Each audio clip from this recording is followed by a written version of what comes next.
Salutations, everybody. It is Matty here with episode 270 of the H.A.M Radio Podcast. And it's me, Karak with ACG.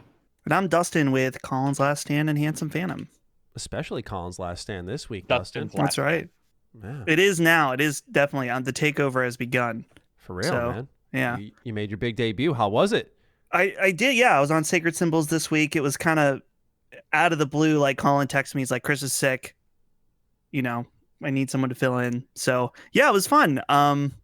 It was weird because, like, just in the fact that I'm like, 50,000 listeners or more, like a little nerve-wracking before we started. But usually with those types of things, you just get started and a flow happens. And it's a podcast, right? Like, you're not seeing it live anyway. Right. So you just know they're judging you.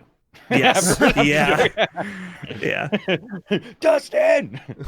Yeah. So far, I have no mean comments, but it's only cool. out for the Patreon, which they're much nicer since, you know, they're paying to be a part of the early access. So we'll see. Once that hits YouTube, though, I'm expecting the full YouTube comment experience. The fun of YouTube, right? Oh, yeah. It's going to be beautiful. Who the fuck? Yeah. Here's the thing, though, Dustin. I will still get these comments on SideQuest. You will not get the Who's Dustin comments. You have been on the main show. It is over. That's right. You are officially recognized in the limelight. Yeah. Well, I'm sure there will still be some comments that are like, "Oh, Colin left another channel. Colin's, you know, not here or whatever." Even if they know who I am, they're still not satisfied. That's okay though. Yeah, You need to have your own section in Colin's Last Stand called like Dustin's Den, where you sit, right? And you sit and just talk about your own stuff, solidify your spot on his podcast. So that way it like becomes, you know, it's a co-optional, even though that's somebody else's podcast, but you get my drift. Right. It'd be such an interesting contrast because it'd be like talking about Persona and Kingdom Hearts, two things that Colin despises. Well, not despise. Well, he does despise Kingdom Hearts for sure. So I think that fuels me, though. I know that, like, Maddie and I have a thing on SideQuest that we try to put as much Persona music in every episode. And it is fully intentional. It's not, I mean... It's more so because everyone knows that just having, like, Colin's name attached to all this Persona shit is just not Colin. So yes. Yeah, if it bothered Colin, I would be pleased a little bit, but it's mainly, I don't know, it's like an indoctrination of the audience, you know, since they're so used to being told to, you know, forget about Persona then. So we represent them. I'm convinced more people respect us because we do this. Oh, yeah. Yeah, for sure. We're standing up to the man. Teaching them about high school drama in Japan and supernatural nightlives and all that bullshit. Anyway, as for our show, if you're new here, this is the H.A.M Radio Podcast. We go live every single Friday for early access. If you guys are interested in supporting the Patreon, that'll be linked down below. It's just $1, $12 a year. We've had 20 new patrons this month, so we appreciate those of you who are jumping in. We offer different things like a supplemental show, Extra Slice of Ham, which goes live every single Wednesday. We did a mailbag this past week where I just sifted through all of the patron questions just because what happened was I skipped 2 weeks ago the Extra Slice because I was like, PlayStation 5 news is dropping this day. No one's doing news beforehand because everyone's saving it for Wednesday. There's nothing to talk about. We'll just wait. Next week will be more normalized, right? So this week, Bethesda, as we're going to talk about in this episode for a long period of time, I imagine, just sends the industry into a frenzy. And so I was like, I can't do this 2 weeks in a row. So I just mailbagged it. So that's up. And then also, if you are a $3 or up patron, you're part of our Discord. And we read your questions at the end of our show. And it's usually the best part of the show. We don't just say that because you're paying, but because we just go from A to Z real quick. So it's a really good time. We appreciate you guys supporting us. For those who are interested in listening for free, we're available on audio platforms. We're on my YouTube channel. That's every Sunday. It's not like you're getting an ad-free version, so to say, of the podcast on Patreon or also if you're a YouTube member. It's just one of those things where you're supporting the show, getting a little bit earlier. We don't have sponsors yet. Who knows if that ever happens one day? If we're relevant enough, we shall see. But that's enough about me. Gentlemen, how have you been? What have you been playing? What have you been cranking away on? I know, Dustin, we talked about you a little bit. Karak, what have you been up to, man? Were you talking about games we've been playing or just our channel? Which what are we doing right now? Whatever you want to go into. How about we wait for a second to do what we've been playing? Okay. Just in case you guys also have some stuff. Because I don't know when you want to cover Mafia. But I do want to say, so real quick, we're going to talk about Mass Effect, right? Yeah. I do want to bring this out at a different point. Michael Hogan, who plays one of the main characters in Mass Effect, he plays a cop on the Citadel. He's also Battlestar Galactica, Colonel Ty. He was doing a Battlestar Galactica group fan get together this week, slipped and fell and had a stroke. And so if you're listening and you want to give him a little cash, because yes, he's an actor, but he's not doing anything right now and hasn't for a while. You can look at my Twitter where the GoFundMe is, and a bunch of us donated there. You know, it's just one of those things. He was at an actual Battlestar convention to like talk to fans, slipped, fell, thought he was fine, went to sleep, which you're never supposed to do. And the next day they couldn't wake him up, and can't talk, can't swallow, a couple other things. So they have pretty severe medical bills. So not to be a downer, but if you liked his stuff, whatever, feel free to go follow or go look on Twitter, or just look up Michael Hogan GoFundMe. As for stuff I've been doing, reviews, some NDA stuff, and what can I talk about? Electrical stuff in the house. I'm trying to set up my office different. Like, I think I'm getting whatever you call it. You know, when you get accustomed to shit in the same place all the fucking time. You change it up, yeah. Yeah, and we have a small room. Like, the bed is up against. In fact, Pete Hines and Todd Howard did that interview with, and Pete Hines' bed is almost touching his chair. That's my room. Like, this is a green screen right there. So it's like there's almost no space behind me. So I'm messing around with that, and then RC cars and RC planes. Destroyed another one. That was fantastic, awesome, great investment to watch that go up in flames. Amazing. I'm really happy. That's about sarcasm, or are you like actually? Oh yeah, stoked? total sarcasm. Nah, okay, man. I blew up one a couple years ago, and I was like, that fucking won't happen again. Won't happen again. And I race RC cars, so I'm like, this is no big deal. So I get a plane, fucking take it out, boom, fucking. What, it just spontaneously combust, or? They have lipo batteries, which are like the they're a chemical that you can't drain it too quick, because if you do, it lights on fire. So they have all these restrictors, right? And this had a restrictor. I don't know what happened. Obviously, that restrictor did not restrict it. And I'm just barreling in the sky, man. I'm like, I'm getting good, because like, I haven't had a ton of time to fly these, because I keep fucking, like, they keep fucking up, or it's bad weather where I live. And I got this thing out, and I'm like, I pull, and I'm like, this is fucking highway to the boom, and just fucking, and I'm singing while my wife's like, this is great. And my wife knows that I have a tendency to not freak out about the big stuff. It's the small stuff that I'll actually get madder about. The big stuff. So this thing goes up, and everything gets really quiet, and I see her drop the phone, and she looks at me, and I'm like, it's fine. It's fine. Like, what do you do at that point, right? It's on fire. There's nothing you can do. There's nothing you can do. You have to run over, make sure it doesn't burn the entire fucking, like, landscape down. Yeah, you don't want that. You don't want that. And then, so that was a couple $100 that I'd saved up for 6 months. No insurance, by the way, for RC planes. Can't buy insurance like an Elite Dangerous Starship. So or the GameStop warranty that they or the GameStop. There is no GameStop warranty, and I will tell you, I was pretty excited. I don't want to like wax poetic, but the little child in Karak had come out, little beardless child, and I was like, this is gonna fucking. It was A10 Warthog, by the way, second one I've destroyed. Got his A10 Warthog, and I was like, man, I love A10s. They're like the shit. They're the coolest looking. To paint a picture for our audience, you're standing there, your plane is flying, you are smiling like a child. I was singing Highway to the Danger Zone. I was singing the Tom Cruise Top Gun song. As you are raising in altitude, it blows up, and you have a straight face as it comes crashing down on fire. I did. The wing, we think maybe what happened is the wing broke off, and then like something inside shorted. We don't know, because it's one of those things where, like, unless you're NASA, you can't see at 6,000 frames per second. So I don't know. Right. But yeah, and I was just like, poof. And honestly, it's the second time, by the way, that I've had this in 5 years. So as it came down, I was just like, here we go again. Everything's under control.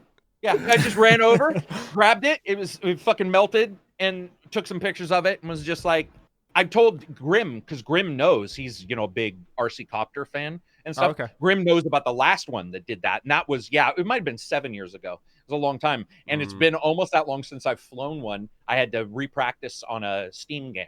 There's an RC like So you airplane put training into this too. Oh, bro. Like, I don't want to talk too much because people will realize how serious I take it, and then it's even more of a downer. But instead, it was like one of those life lessons. It's almost like buying a car when it crashes on the way. Yeah, I was just like, don't get your hopes up, kids. Yeah. Just assume life sucks. That would be my lesson for you. Yeah. So that was it. That was my last weekend. All right. Dustin, I don't know if either of us could top that. We could try though. So wait, we're not talking what we've been playing. We're just talking about what? You guys can. I just wanted to put mine out there because I did a review on Mafia, so I thought I might talk about it longer. And I didn't want to over talk over you guys. So feel free though. Okay. I want to shout out real quick on Handsome Phantom. We have a new episode of our series called The Cursed PlayStation. And I have not talked about this on this show because we haven't had a new episode in a while. It's basically a Let's Play series that has a story that is really dumb in a good way, like real stupid. So I highly recommend checking it out. We play some of the worst games available on the PlayStation Network. And so this one is a bit of a doozy. So I recommend checking that out. We have not done Black Tiger yet, and I'm saving it till, I don't know, maybe when we're further in, but I've been having a good time finding some random one. There is so much shit on that store. It's amazing. Yeah. So as far as stuff I've been playing, still playing the Mario 3D All-Stars. I got through like a third of Mario 64 and I'm like, you know what? I'm good. Like, it's fun. It's just, I think that it holds up mostly, but it is just feels a little bit slippery to me. Like that I just don't, I wanted to play Sunshine really badly.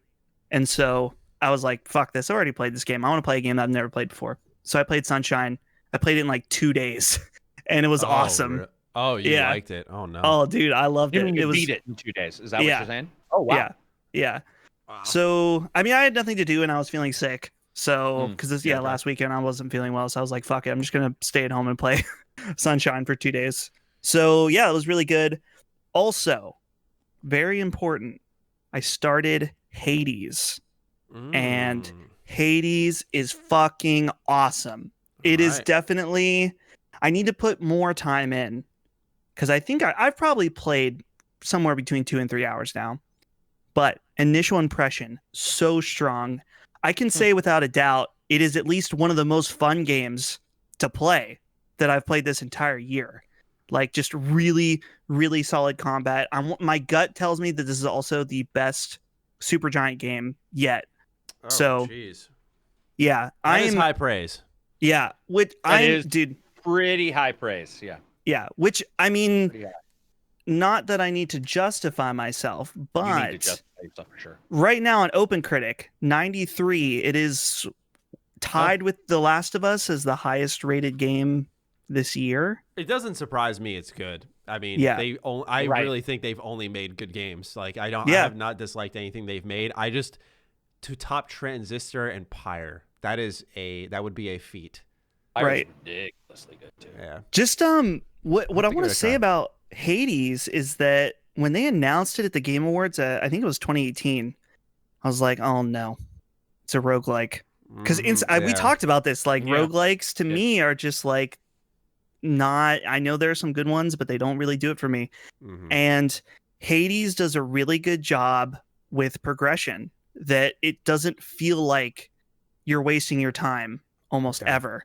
And they incorporate the story throughout, in between each run in a way that is really, really good. And there's lots of interesting characters and it makes me want to give it a try. Yeah, dude. So I picked it up on the Epic Games Store simply because I had a $10 coupon. Oh, from the Rocket League thing. They just give you $10 for downloading. I still had the one. Yeah, I actually had the previous coupon still. So now I have another one. But so I was able to get it for like $10 and hook this up. It looks so awesome on an OLED TV. So I've been running it at like right now, since I don't have a 3080 yet, I've been doing 1440p, 120 FPS, and it is awesome. I'm sure it's great on the Switch also, and having that portability would be good. But yeah, I cannot recommend this game enough, and it's cheap too. I think it's $20. I mean, totally worth it. I'm loving it. One last quick shout out. Go for it. On CBS All Access, which is a service that I had no interest in, there is a documentary that just came out this past week called Console Wars, which is, did we talk about this at all on this show? Yeah. I ended up watching it. I did a free trial, and it is really, really good. Highly recommend it. Blake Harris, I mean, full disclosure, is somewhat of an acquaintance of mine. We've talked pretty, on and off online, but they did a really, really good job with it. Really interesting story. And you can basically check it out for free. Just get a free trial, watch the documentary, and then cancel it. So I recommend it. Good stuff. Yeah, you guys had eventful weeks. I'm trying to think what the fuck did I do? I think the most eventful. You slept in. I slept in. Yeah, I slept in when Bethesda got acquired. That was hilarious. And then when I was streaming, I bought a wrap. That was probably the most eventful thing I did this week. I got a chicken bacon wrap, and if I get very gross and personal, let's just say the last time I had this wrap was 3 years ago, right? I did not think about this when I ordered on stream. The last time I had this wrap, let's just say I ate it at the restaurant, and in 20 minutes I had to be in the bathroom. I was immediately dying. Right, so I don't think about this. I order it on stream, and I take a couple of bites, and immediately I go, I don't feel that great. Now, fortunately, my body never kicked back. I'm a stronger man 3 years later, and this wrap knows it. But that's me just trying to make this ordering of food a little more eventful. I really didn't do much this week. I'll say for what I'm playing, as I continue my search for the Coach Blue had a perfect term for it. I think it was the at-home game, the home-based game, where you always return to it while you're playing other things. So, like I said, I tried Phantasy Star Online 2. I was like, I'm going to go back to that. And I said, why would I waste my time when they're going to do New Genesis next year? It's going to be a big overhaul. Just give it a try then, right? Or go for a longer dive then. So I decided to, I had my shit or get off the pot moment. I downloaded Final Fantasy 14. The free trial, it's a 30-day free trial. You get the whole base game Realm Reborn, and you get Heavensward. Now, I really want to hear from our audience on this game, for those who are playing, because I need to understand what makes this game amazing. I know apparently the expansions are good, but does that mean I just have to get through this base game? Because as it stands right now, I like the progression of, it's constantly leveling you up. You're getting new abilities. I'm about to hit level 30. I'm a Lancer. And once you hit level 30, you go from a Lancer to a Dragoon. You unlock all new skills and stuff. The story does pick up once you're level 20, but a lot of the quests you're doing are very, very, and not that I don't mind this, by the way, because it is an MMO. I think it's a part of the DNA, and, it's been enjoyable, but it is just kind of I've seen this in so many other MMOs. So I'm waiting for that thing that I go, oh, fuck, that is why people are freaking out about it. I've heard the stories for I think it's Shadowbringers might be the latest expansion. I've heard fantastic things about that. Heavensward, apparently the story is good. I'm just wondering, is the MMO gameplay kind of run of the mill? Is the questing run of the mill?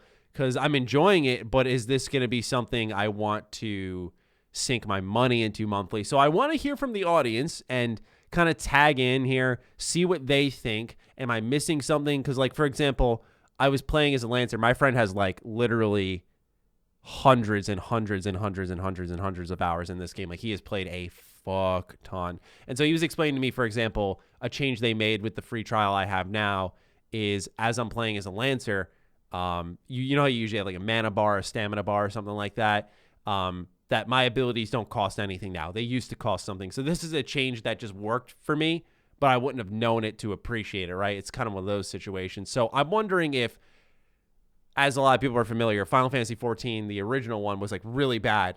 If this game is just so vastly improved compared to that's why people are like, it's so good. So I'm just trying to figure out what, if anything, I'm missing. I like it. I think, like, for example, removing looting, that's something you don't really got to do in this game. You just, like, it auto loots for you. And any loot that you're sifting through is equipment that's maybe in dungeons. That's the only looting I've done so far. So for me personally, I'm just making sure I'm looking in the right areas. But right now, as an MMO, nothing is jumping off the page at me. But I'm wondering if that's going to change. I'm going to play tonight. Once I hit level 30, will that be what clicks for me? And I want to be patient with it. I want to get to the Heavensward stuff because I think that's when I started to see people talking about it more, is when the expansions came. I don't know if you gentlemen have had any time in the game, but I'd love to hear some thoughts. Yeah, I mean, I checked out the trial, but it was so long ago. It was like when it came to PS4. Oh, man. So that was a while ago, yeah. I have heard the whole, like, yeah, you got to play through the base game, and then once you hit the expansions is when the story starts getting really, really good, which I understand that. Yeah. That's like when Final Fantasy 13 came out and people were like, well, it really opens up once you hit chapter 10, 50 hours in or something. And it's like, no. That's crazy. And I mean, I played through most of that game and even hit that. And I was like, so it's one of those things. I'm with you, Maddie, where it's like that game is tempting to me, but playing for so long in order to get to the good stuff is just not appealing to me. Yeah, I get that. And for me, as someone who's searching for that like home-based game, I'm sticking with it because like nothing else is really appealing to me right now.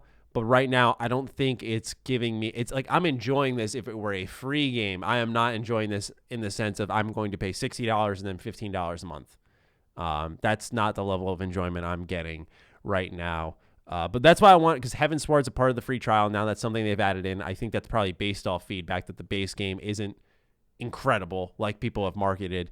So I'm trying to just get through this base game, get to Heavensward, and see what that's all about. If that's like the moment where I'm like, I get it, maybe it'll change my perspective a little bit because, you know, there are a lot of systems in the game, and for an MMO, I think it does a good job teaching you. I think its HUD's easy to digest and read through and find what you're looking for. I think the hunting log, that's something that they have in the game, is really cool. So as you kill general enemies in the world, you'll get bonus XP for it. So just like standard mob battles, like everything kind of has a purpose. And those little things remove the monotony. It's really like I've never felt like the monotony of this game, in fact, which is good. It's more so that I haven't had that whoa moment. Like there hasn't been any of that. So it's just been good, which is that enough to pay $15 a month with a million other subscription fees? Not really. But we'll see over due time. That's what I've been playing though. And World of Weebcraft. Yeah, pretty much. Basically. Yeah. Not a bad thing, right? They're one of the only two, like World of Warcraft and Final Fantasy 14 are one of the few still charging subscriptions, right? Yeah. So, well, I mean, Star Wars does a subscription if you want. Right. And I think it lets you access the expansions. So yeah, or something. It's kind of like are confusing. Well, yeah, it's weird. Like every single MMO has their different approach to the free stuff. Like the trial for 14 makes it where like you can't add friends. So you play by yourself unless someone who's already paid for the game can invite you to a party. Yeah, and adds you. Stupid.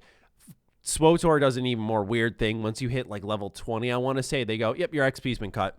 You're earning less. What's funny though is that game gives you so much content that you will effectively overlevel everything. Anyway.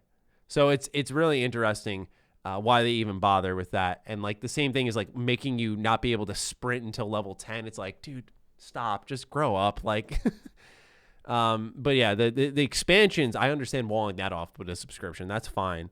But yeah, they all do it in one way or another. It's quite strange. Karak, you said you played Mafia. You've reviewed a lot of stuff this week. So let's dish it off to you. I'm giving you a bounce pass. Dude. Are you guys getting it or? It's interesting. You saw maybe on Twitter, I got like that big care package from 2K. They sent me cocktail glasses, lighters, dishes, a keyboard, a mouse, postcards, handkerchief. They sent me everything, right? Do you know what wasn't there though? the game, right? The game was not there. It was actually very. I was, and that's the thing. I want to sound ungrateful. By the way, I know what you're gonna say though. It is weird. It's just strange. I remember like being like, okay, like they want to, butter you up, so then you play the game. You're like, this is great, But I was just like, I'll play the game. Like I like Mafia. And the only butter that Maddie's using is on the plates they gave him. Butter on it. Yeah. So I have had that happen as well with 2K, and my assumption, I've always assumed it was just me because I've never asked anybody. I would always assumed they knew I didn't want a free game. So I was just under that impression, but I have also got the same thing you're talking about. That is weird. We'll have to talk about that and see if that's a thing, which I'm okay with, but it is weird to get, like, you and I both got the Evil Within cat, right? Or a banana? No. The banana was from Prey. Prey, I got like weirdest fucking press kit of all time. Dude, some of these are so out there. You're just like, why? A Bohemia, I love them.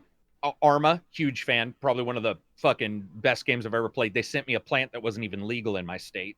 I was just like, dude, yeah, you know how it's the customs and shit? It's not legal out here. But anyway, so Mafia, I just got to say, man, I made a mistake in my review, so I put a note there. I haven't played the original in so long. I thought it was the original voice actors. And I was like, man, their ability to clean up audio is next level. Like, this is the best cleaned up audio ever. No, I was wrong. It's new audio. So that makes me even feel better because I was like, damn, whatever technology they're using, we need to use in podcasts. Like, this shit it sounded today. But yeah, it's basically LA Noire style open world. So dry open world, not a GTA. Content. There's not people fucking, with mini games and card games on the sides and all that shit. But dude, that story is so good. That story is, and I love the game is just like, hey, you don't want to drive to see this cutscene? Skip it. And you can just skip it, and then it gives you the cutscene at the end, and you don't have to worry about the drive if you don't want to, because they are 1930s cars. They're not necessarily ball busters, right? They're not like dragsters. Yeah. Sometimes you're in that Model T, and you're like, seriously, guys, let's go. So this, at any time when you're driving, you can just hit the down button, as long as it's not something special. Combat is, it is what it is. It's not amazing. But dude, the story in that game, it's one of those self-contained titles that's just like, you play it, it's grabby through the entire thing, great acting, and then it's over. And that's why I liked it. And I liked it a lot. And man, it looks not equal to the best current gen, but it's such a good remake in the vein of Tony Hawk versus the vein of all these other remakes we're getting, where you're just like, dude, did you guys do shit at all? So yeah, man, that story is good. It is good. It is just good. I love that it's not very PC either. In fact, that's another reason why I thought it was old. You know how some games will have those, or a TV show, you'll be watching like Miami Vice and you'll be like, whoa, they said that to somebody? Like, that shit wouldn't fly now. Like, you'd have like Velociraptor PA people coming in on Twitter and being like, ban them. And so some of the stuff they say in this game in the dialogue is rougher than I was anticipating, it was pretty cool because I don't have an issue with that. Like, if it's period correct, I'm okay with that. Yeah, so, Hangar 13, I think, was responsible with that with Mafia 3. So true, because Mafia 3 dropped some stuff. I remember you and I talking about that. Yeah, I'd say they portrayed it, in a way where it taught, I'd say, players, what really happened in what it was like, right? Yeah, being an ex, Vietnam vet who was black in a fairly racist area, and then I played. So I got done with that, but prior to that, I had to play Serious Sam, and had to play is correct. To play. Yeah, it's bad. And it's such a fucking it's sad because to me, all those games at that time, your Quakes, your Dooms, Hexen, Serious Sam, Duke Nukem, they all offered some weird little thing. And to me, Serious Sam was always about a shit ton of people and reversing the W and S keys on your keyboard because you were always running backwards. You were just constantly running away and firing. There were so many people, and it was so great, and the music was so good. This game's levels are so constrictive. It is ridiculous. It is just bad design from start to finish. And it was a really, and luckily, I guess, for them, even though I said that in this impressions, I didn't do a full review because I didn't have the time to play both of them. But I did an impressions at the end. I was just like, at least from what I've played, I mean, dude, it's got characters that look like Operation Flashpoint. And I don't mean Arma 1, I mean Operation Flashpoint. Like back when I was living in my old 1-bedroom apartment, white-faced, with lips that don't, I mean, and they zoomed in on them. Like that, it wasn't like they were like attention to it. They called attention to it, and they have a story in this game, and you're like, dude, this is Serious Sam. There's no, what's happening? It was the magic on that series, I think, was having issues in the third one, but you could look over some of them, but it's just all issues. It's just all issues. It's like, and they're charging 40. Oh, so it's like it's that B level, but to me, it's not. There's no desire to play that game at all. Like no desire to return to it. Go ahead. Sorry. Yeah, I played like 45 minutes of this last week because someone for our site was reviewing it. And yeah, what I played, I mean, I know 45 minutes is probably not enough time for a true. I mean, I wasn't giving any kind of actual impression, and I wouldn't consider this a valid impression. But I'm agreeing with everything you're saying. Like, I was like, why am I talking to this weird soldier, at the beginning who's supposed to be a doofus, and it's not funny or even cute? And I've had just a pistol and a shotgun almost this entire 45 minutes to an hour. I'm like, isn't this Serious Sam? Shouldn't I be like blowing shit up and doing crazy stuff? Instead, I'm like, crawling around in city streets. I don't know. It just felt off. Not that I have a ton of experience with Serious Sam, but that's not it. Yeah, and that's the thing is, when you set up people, especially for a fourth, we talk about this, but you set up something for a sequel, you put the number and the name behind it. There is some expectation, unless you say it's a side game. We've seen games like that where it's like 2D Assassin's Creed, even though those also sucked now that I think about it. But anyway, you get my drift. Like if you set somebody up for it, but this was just confusing. I mean, it was legitimately confusing to come from original Serious Sam's to this and be so, and what Dustin said was even weirder because you do end up, you do get some weapons, but they do take a long time, and you're in an escort mission with a guy you refuse to give a weapon to, but he can't die. So you're like, why am I he can't die. You have to run back to him and like get him and be like, okay, this area's clear. Let's go back. It sounds like just early 360. Design, no, it's worse than that because it's bad design, Maddie. Like, as in, there's not a professionalism, because I'm not saying they're bad. There is a polish and an ideal that you have. So like if you have Unreal style movement, then your levels need to be Unreal style levels. Quake levels are not Unreal levels. There's a reason why Call of Duty people make Call of Duty levels. Battlefield makes Battlefield levels because there's a different style of movement. And this is more like, oh, by the way, I've never had to peek out of a corner in a Serious Sam game. I was doing it the entire time in this game. So this is, so I was like going, bang, bang, instead of pretty much balls to the wall, movement. It's like if Doom were a cover shooter. Yeah, if Doom were a cover, right. And that whenever that does happen, in the rare times it happens, even in good games, how weird it feels. We're like, why am I doing this? Yeah. So those were the two I was playing, and it was pretty. It was cool to have Mafia, because that was, I won't say my hopes were up, but they were a little bit. You enjoyed it more than me during the preview period too, so it's good that it panned out. Oh, in Mafia, you mean? Yeah.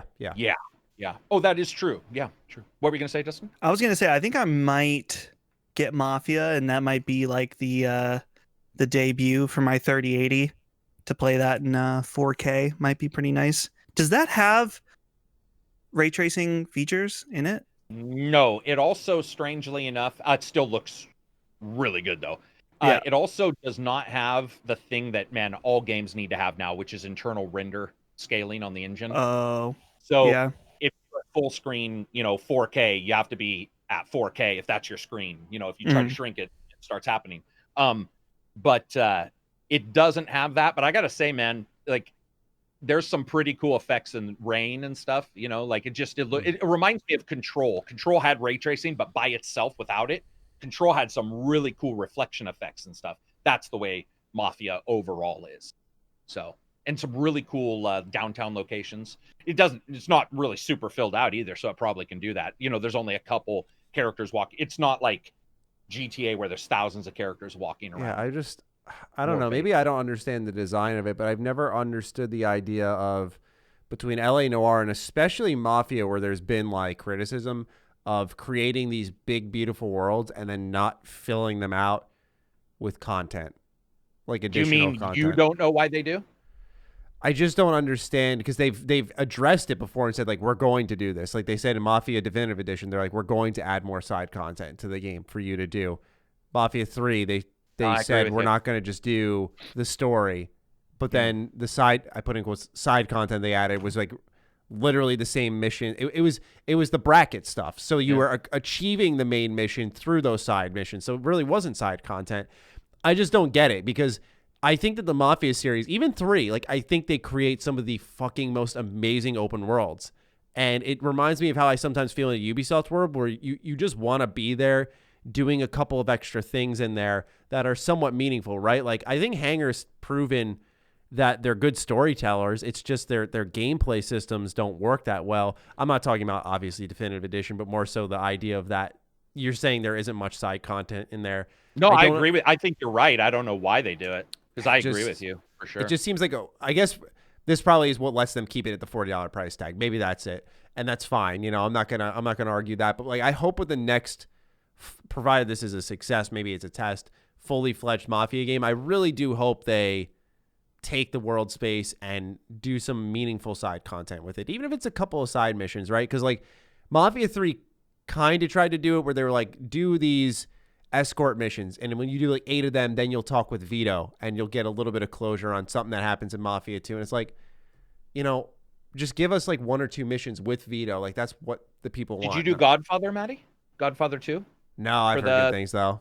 Oh, I've heard good things. Because dude, I'm telling you, if Godfather 2 was in Mafia, that game would be like considered a, you know, the most classic of classic games right now. But because I agree with you, it is weird to be like, I'm a Mafia guy. In fact, you're partnered with a guy who's sort of doing his own work on the side sometimes, you know, he's always trying to get a little bit more than everybody else, even under the dawn. And you're like, well, if that's true, why are we not running a huge number of rackets of some kind? Why are we not doing something? And there's little side stuff, but not like what we consider true side stuff. Yeah. You know that game Empire of Sin that's coming out? I think it's early next year. Like I think of like something like that, man, where you're controlling parts of the city. I know that's much more. I think Godfather did something like that. Yeah. That would be so cool to see the Mafia games do that, because they have you have 2K at your back. You've got a AAA level publisher. The financial chops. Yeah, exactly. Where I would love to see them take like the idea. I want to play, from what I've seen at least, I want to play Empire of Sin. It looks like kind of the Mafia level of interaction I'm looking for in that sort of universe. The depth I want, because I acknowledge the story, but like now that I know based off what you're saying, like, okay, Definitive Edition, you're going to get a good story. I'll wait till it's $20 at that point, right? Like, right. No, right. So. I mean, I think, you know, if you want what it's got, it's well worth the money. But right. If you can ignore, if you're like, you can wait for $20, dude, it's fully worth $20 because it, you know, it isn't offering returnability, I guess. I don't know. Replayability wouldn't even be the right term, because it is pretty linear. It would be returnability, just return to the story. Yeah. You know, and just do something make up a word. Yeah. That's what's really, that's what, otherwise I would have like picked it up day one. So it's a little disappointing, but at the same time, you know, if they tell a good story, then what's really being sacrificed at that point if they accomplish what they set out to do? I agree with you though. Mafia 4, right, is what it, Mafia 3's DLC was amazing, by the way. Like legitimately saved that game in a weird way. If Mafia 4 like shows a Mafia 3 DLC growth, dude, it could be awesome. You know, I'm definitely interested more now to see what they're doing. I hope they do more, right? Because I remember they were in trouble. So I hope that it doesn't really bank on Definitive Edition, because there really wasn't a lot of, from what I saw, marketing for this game. It was just like a nice surprise announcement, and then to hear classic remake, yeah. So I hope they're doing well, and I do plan on picking up the game just out of support personally. But with that, gentlemen, should we get into this week's big news? Head nods all around. Let's do it. Oh, sorry. Yeah, we're on. Yeah, no, it's fine. Yes. Just for I was Matty. narrating for the for the audio listeners. All right, so of course we're leading off this week with a topic that's been featured pretty frequently on my channel. So obviously I'm going to be, I'll talk throughout this, but this is going to be, I want to more so focus on Dustin and Karak's opinion, because I have, like I said, 4 videos on this. Xbox went out, acquired Bethesda for $7.5 billion. So they have the likes of Fallout, Elder Scrolls, Doom, Wolfenstein, everything Arcane. Dishonored, yeah. Yeah, that's all underneath the Xbox brand now. This changes the game for Game Pass. There's the discussion of exclusivity. There's a lot to sift through here. It's been really, really interesting to see the response to it. A lot of people are very excited about this. There were rumors that PlayStation was in on this deal, and then EA at one point almost purchased Bethesda, according to a Bloomberg article that came out today. So there were a lot of hands in on Bethesda. They were open to selling. I wonder if it's because of the performance of some of their games, like The Evil Within 2, Dishonored 2, Prey, where maybe some of their studios were in trouble, where they offered very valuable games, just they weren't, especially Prey. Prey was murdered by its marketing. That game was not marketed well at all. But they weren't getting out there. So now this is all the Microsoft goods. What do you gentlemen make of this move? And, just carry it away, because there's so many angles for this discussion that dive right in. Go crazy. Go ahead, Dustin. I talked last. I don't know. I mean, obviously it's a huge move. It is the biggest acquisition in gaming history, other than the King, for when Activision bought King, the mobile game developer. Wasn't that like $9 billion or something? Or Tencent bought a mobile company as well. Right. Above this. Yeah.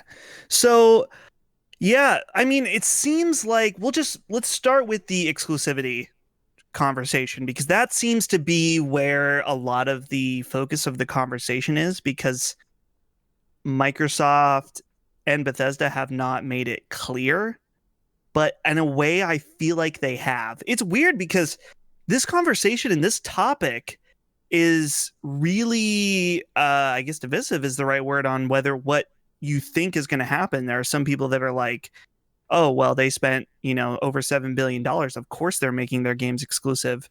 And then there's the other camp that's like, well, no way that they'll put everything exclusive, which Phil has already come out and said that games will be on a case-by-case basis on whether or not they will be exclusive. So I don't know. To me, I think we're still going to see at least the big hitters come out on both Xbox and PS5, like Starfield or whatever, Elder Scrolls 6. Mm-hmm. And simply for the fact that Xbox will be able to have their cake and eat it too, in the fact that they'll be able to draw people to the Xbox platform by having that game available day and date on Game Pass. And I'm sure that, many people saw the announcement of Bethesda and know how many of their games they're like, and this maybe drew them to an Xbox with Game Pass, or maybe it will in the future. But if it doesn't draw you in, then they're perfectly happy to take your, their cut after Sony gets their cut of $70 to buy the game. Either way, they're making money. So the question I have is that with some of these smaller franchises, I don't know, will they be willing to put, for like, if they do Dishonored 3, is that going to be an Xbox exclusive? Are they ballsy enough to do the next Doom game as an Xbox exclusive? Maybe we're totally off base here, and maybe specifically since they are keeping the Bethesda umbrella, right? They made that very clear that they want to keep the Bethesda culture, and they want to keep those studios managed under that name. maybe the plan isn't to really make any of these, big, well, not any, because he did make it clear that some of them would be, but I don't know. I feel like if the plan was to make them exclusive, then they may have just said it up front, but maybe not. It's very confusing. All you, Karak. So I would just say that I agree that some things will not be exclusive, but knowing about what Sony attempted, which was to pay for Starfield's exclusivity prior to this purchase, as well as what Phil said today to Yahoo Finance, they're exclusive. You won't. What did he say today? He basically stated the major thing is you being on our ecosystem, the Xbox ecosystem. I wrote it out. He basically, and this is typical PR speak. They clarify as they continue. I mean, it's like but as the Xbox community, what they should feel is this is a huge investment in the experiences they are going to have in the Xbox ecosystem. We want the Xbox ecosystem absolutely the best place to play, and we think game availability is absolutely part of that. That's weird because what in all of those letters from the Pete Hines letter and the Todd Howard letter, it had like subtle reading between the lines, like where you can play on any device, on any screen with any controller. Like to me, that was like a subtle cue of like, don't freak out yet. No, I'm sure it was from a PR standpoint, but right. You don't pay $7 billion when you could have bought those games, by the way. That's another thing people aren't understanding. Microsoft's already bought Rockstar to do 2 expansions for GTA. They're the ones who paid fully for Ballad of Gay Tony, as well as Lost in the Damned, and had exclusivity for, 2 years or whatever. They paid for the development of those games. They could have easily, and especially with Sony assuming 1 or 2 years exclusivity, we're hearing now they wanted full exclusivity for Starfield. One of the things that happens is you can't get kicked in the nuts too many times without kicking somebody else in the nuts. Sony's sort of gone out of their way to say, we are going to buy exclusivity. And I think even though Phil has said we won't, Phil now has Game Pass. So it's like, okay, we're going to just do Game Pass exclusive stuff. So you will be able to play on your Android phone. You will be able to play Fallout on your other platforms. But I don't think, and Steam, by the way, but I mean, just what he said today and some of the other stuff that's sort of going around, it's financially, one of the guys who broke down financials was like, dude, it literally makes no sense. For less than $1 billion, they could have bought both. It's not what it's about. It'll be about them saying, hey, here's Game Pass. Sony, do you want Game Pass on PlayStation? Yep. And the thing is, people don't think about it that way, but they're like, no. We will let you have these games on your system on the Xbox Game Pass on your system. Yep. And until that happens, those will be exclusive to the Xbox. That's the way it is. That's why Microsoft's going to munch up another company, because for sure they others from rumors at least. Yeah. So that was my interpretation. I think a lot of people were reading it kind of, I'm not saying you were, Dustin, by the way, but I think a lot of people were reading that like Todd Howard quote of him saying like, we believe in any screen, any device. I think a lot of people, and Bethesda knew when they were writing that what people would interpret it as versus what it really meant. They knew people would read that in hopes of, PlayStation, any device. I think what it was, though, is I don't think xCloud is being talked about enough. That is your phone. There obviously is Game Pass with your PC. There is the Xbox system.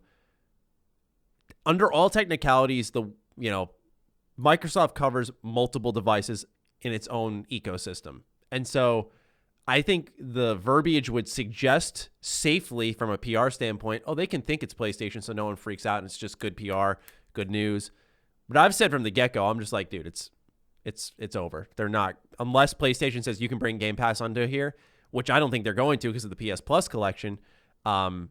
Those games are on the Windows family, which you can access through Game Pass. The idea is, a lot of people were like, this is a Game Pass get. I'm like, no, because they didn't buy the company to put the games on Game Pass, right? It's good to have those Elder Scrolls 6 on Game Pass, but if they wanted Game Pass exclusivity, for example, they'll do what they've been doing for the last 2 years. They will 6 months later, they will bring your game on. which is plenty of time, right? A lot of people are struggling with money. It's totally understandable. You know, we have Doom coming on October 1st. And that just came out, what, in March? There are plenty of people who either skipped on it, passed on it, didn't play it. And I can't fathom that being Xbox's play. Their play is to make their ecosystem more attractive. And when you now look at, I said this in my side quest video, when you look at PlayStation now, they have fantastic exclusives, but they are all one type of game, right? They are all third-person open world games, and they are good games. They are really good games. They play differently. They feel differently from Horizon to Spider-Man. But now when you have Bethesda in your exclusive family of companies on top of what they already own, you've got like 3 RPG powerhouses. You've got 343 working on Halo. You've got the Coalition working on whatever. You've got racing. You've got Compulsion Games, which can do story stuff. Like, you've got, like, that doesn't even scratch the surface, man. They've got such a large diversity of exclusives where I said, like, in my initial take, I was like, they literally said, fuck the narrative, because, like, everyone's been constantly beating over their head. PlayStation. This is smart, because 2-3 years now, we very well may be talking about how Xbox is dusting PlayStation. I don't want to go that far, but it's super possible. But that's just my little 2 cents that I want to toss in there. I think that when you look at it, Microsoft's deal with Amazon also sort of hints to this. So Luna is announced, and Microsoft Hinge. Yeah, so Luna for Amazon is their streaming service, no hardware. Differently than Stadia, though, guess whose hardware and software it runs on? Microsoft's. So, yeah. So Microsoft's the Hydra, and Microsoft's setting itself up for saying, look at our catalog, which is Game Pass, right? That's their catalog. That's their platform. And until you accept their platform, which includes Apple and them battling it out, you won't see some of these titles on your systems. And that's pretty normal. This is also pretending PlayStation hasn't done it for years and Nintendo hasn't done it for years. A lot of people like to forget that these other, companies have done the same thing. It's like, this is it. If they were not going to be exclusive, we would see, for example, we know that Starfield was, these are next gen systems. And now that Starfield in particular was not mentioned as one of the 2 games that were going to be, for sure on these other systems, which, let's be honest, if that was for sure, they would have announced those. They would have just been for sure. The reason why is because this is also going to take 1 year to fully develop. They have till September of next year. And in that time, they're still allowed to do business. But in that time, they have 1 full year to where everything has to go together. No monopolies, which is not a monopoly. But, they have all the lawyer stuff that has to happen. That takes a full year for these to solidify. And in that full year, they just do not want any issues. And this is something that if you talk to anybody who works at a big company, PR, this is normal. They just don't want to rock the boat. The boat's already rocked massively.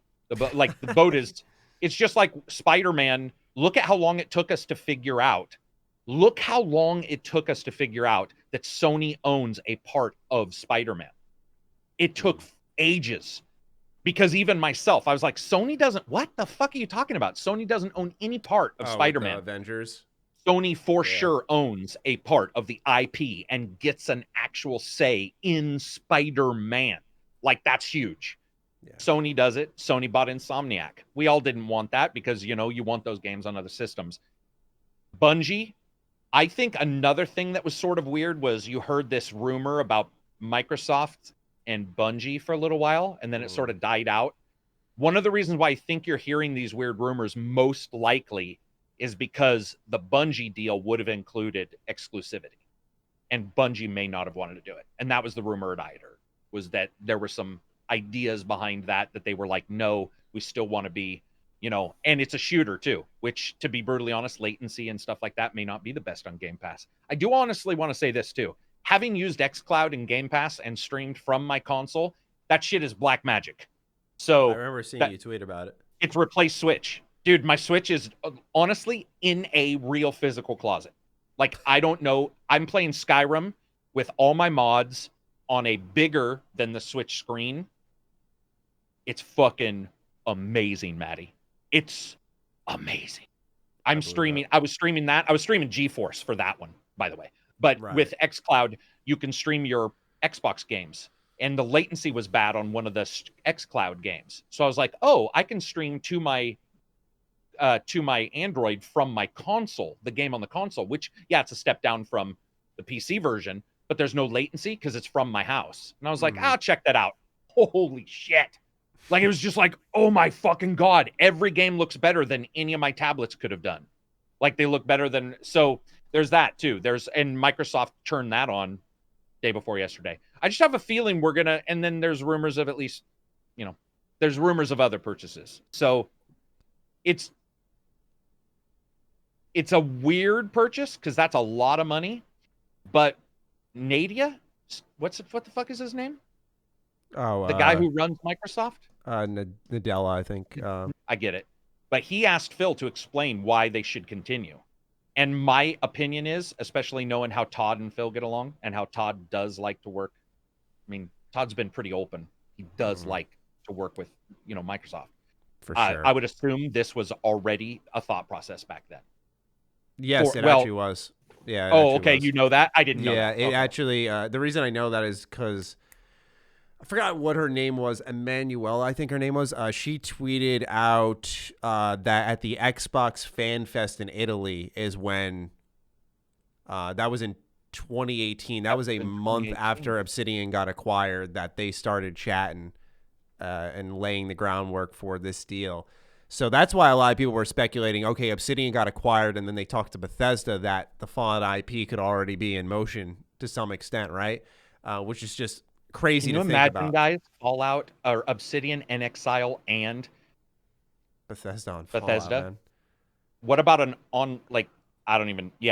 it's crazy. And by the way, I don't even love their games. I mean, I like Skyrim and Fallout, but I'm not a Bethesda channel. But even I'm like, God damn. I just think it brings out the best potential of Bethesda. I know there are PlayStation fans that are upset, and I totally understand and respect that. The way I look at it, though, is that if PlayStation bought Bethesda, which they were trying to, I mean, like, look at Bethesda games on PlayStation. Like, just look at that. Look at how the mods debate went down with console mods for, like, Fallout 4 and Sky. Like, just look at that relationship, and then I'm not one to buy into the PR bullshit usually, but look at like the interview on Larry Erb's channel with it's Major Nelson, it's Phil Spencer, Todd Howard, and it's Pete Hines. And you can sense there is like us, for example, like you can tell they are friends and you can tell they enjoy each other. There is not that bullshit. Like they were cracking jokes back and forth. Like there is something there, and that's very valuable. Versus kind of the relationship that we've seen publicized for PlayStation and Bethesda. So, I understand people's frustration, but at the same time, I'm like, hey, I want the best Bethesda. Bethesda sucked for a number of years. I want, I really would. I think they were at their best when they were working with Microsoft. They really were when they were with Skyrim, Fallout 3, Oblivion. Like that was, a trifecta unlike any other. And so, of course, Morrowind, making it a diamond, or a square. But yeah, I think that this is a good move in the sense that they will be better. I feel confident in that. So here's what I'm wondering. Oh, sorry. It might feed to what you're going to say, and it's not a continuation of my discussion. I was just going to say, I wonder if, or I am for sure assuming the online games will stay multiplayer. That's all. Right. Yeah. Sure. So, I mean, for me, I'm just wondering why wouldn't you be upfront about the exclusivity? Like rip off the Band-Aid now. Like I think it's weird because I'm like equally convinced of both sides. Like I honestly don't know what to think as far as the whole exclusivity, aspect of it. But why do you guys think that they're being coy? Like at this point, like to me, it just would make sense that it's like, okay, well, we got bought and our games are going to be exclusive and the games are going to be better for it. But we do have a section of our audience that is going to be pissed. So let's just get the bad news out of the way so that by the time that we actually want to start talking details on these games, people aren't mad anymore. Like that makes sense to me. I feel like it's because I think it was smart by Phil to say we'll do it by a case-by-case basis. I think Karak's right. We already saw ESO put out a letter. They said their games remain the same on all platforms. So they are going to, I think if it's I think pretty much his verbiage would suggest live service, hey, you're on any platform. We want that. If you're not, like, no, because at that point, like, you know, you need the widest pool of players for microtransactions. But I think the idea is that hopefully, let's say, because they talked about Starfield on 2 letters. I'm thinking our first example of what this Xbox partnership will bring will be Starfield. I'm pretty confident the way they're talking about it, come fall 2021, we're going to have Starfield. We're going to be playing it. And obviously the announcement will come sometime before that. I think once that comes around is when we are going to learn how this exclusive partnership will be handled moving forward. I think part of it's also because Karak makes a good point that if the deal's not really official until next year, which I had heard, but I wasn't actually sure about that. I saw Juicehead talking about it, but I actually hadn't seen anyone else mentioning it. So it's good to hear someone else say it. If that's the case, then maybe could Bethesda say sidestep that and for one release with Starfield, the new IP, get it to everybody? And then start the new exclusive stuff afterwards. Like, I think they want to prolong and delay that potential exclusivity as much as humanly possible. I believe personally, like, BGS has more sway than anyone in that company, where I think most of those will be exclusive. I think, though, that you're going to see, like, Starfield be timed exclusive. That's my assumption. Because we already see, you know, Karak said it earlier, like, you already saw PlayStation do it. Like, the fact that Final Fantasy VII Remake is exclusive to PS4. That's a huge game. That's a huge thing, but I also think I'm not Phil. But if I was doing a deal and I found out that Sony had just prior tried to buy Starfield's exclusivity for a certain amount of time, I'd just be like, fuck you. We're done. Like, we own it. So, or make them pay for Game Pass, you know, or make them pay for Game Pass. Yeah, I do. When I say exclusive too, I do agree that timed is possible, but I don't think it'll be something small. Also, when it comes to being honest or whatever, Dark Souls, for years, there was always these rumors about where it was going, and Sony's never been open about that. Horizon, Sony's never been open about PC, and that's not even a competitor. Horizon Zero Dawn. The reason why they're never, ever, ever clear is because one of the things they want to do is make sure that someone does not say the dreaded words that we always hear. I'll just wait and see. Mm-hmm. They absolutely do not. They want to see where everything goes. And I'm going to be brutally honest. If Sony ponied up a huge paycheck, I don't think Microsoft would be like, no. But Microsoft's version of a huge paycheck is all of Sony. Microsoft just has that much money. It's ridiculous. It doesn't even make sense. Microsoft does take hits on stuff. Remember, this is a company that out and out just buys phone companies and is like, that didn't work. Fuck it. And they just turn around and walk off all the time. So I think that we've seen it with Sony and Nintendo. It's nothing different with Microsoft being coy. This is something I've dealt with since the Sega Saturn days. Like, they are always coy. Sega was coy. They're just, that's the way they are. They wait until things are announced. Additionally, I'm going to tell you, if I was a company that just bought a big, giant company and I was able to make the other companies not know what I was doing, not know what I was thinking, I would do so. It would behoove Phil to be like, because you don't even know if it's Switch. It won't be Switch, by the way. I want to make sure that rumor doesn't get started. But it could be Luna. It could, and it absolutely could be, where Microsoft's like, hey, yeah, platforms, blah, blah, blah, we don't know. And then you have Sony going, do we need to pay somebody to make our version? Because remember, Microsoft wanted people to make Tyranny. Before Tyranny was made, they wanted, Tyranny was supposed to be basically Microsoft's third-person action game. Didn't work out, and it became it became Tyranny. But it was originally something completely different from Obsidian for Microsoft, and that didn't work out. So, to me, this is sort of status quo. In fact, I would have been surprised, now that I think about it, if anybody had shown their hands. Remember, this is 2 companies that didn't say the price until 2 weeks ago. That's true. That's true. Unfortunately for all of us, by the way. 2 weeks ago, and then fucking Sony dudes, like, one thing we won't do is surprise you and have pre-orders open like the same day we announce the price. And boom, they announce the price and pre-orders open. Now, that was because of the companies, not because of Sony. But it was like, God damn it. It was such a disaster. It's just Microsoft's wasn't any better, by the way, from what I understand.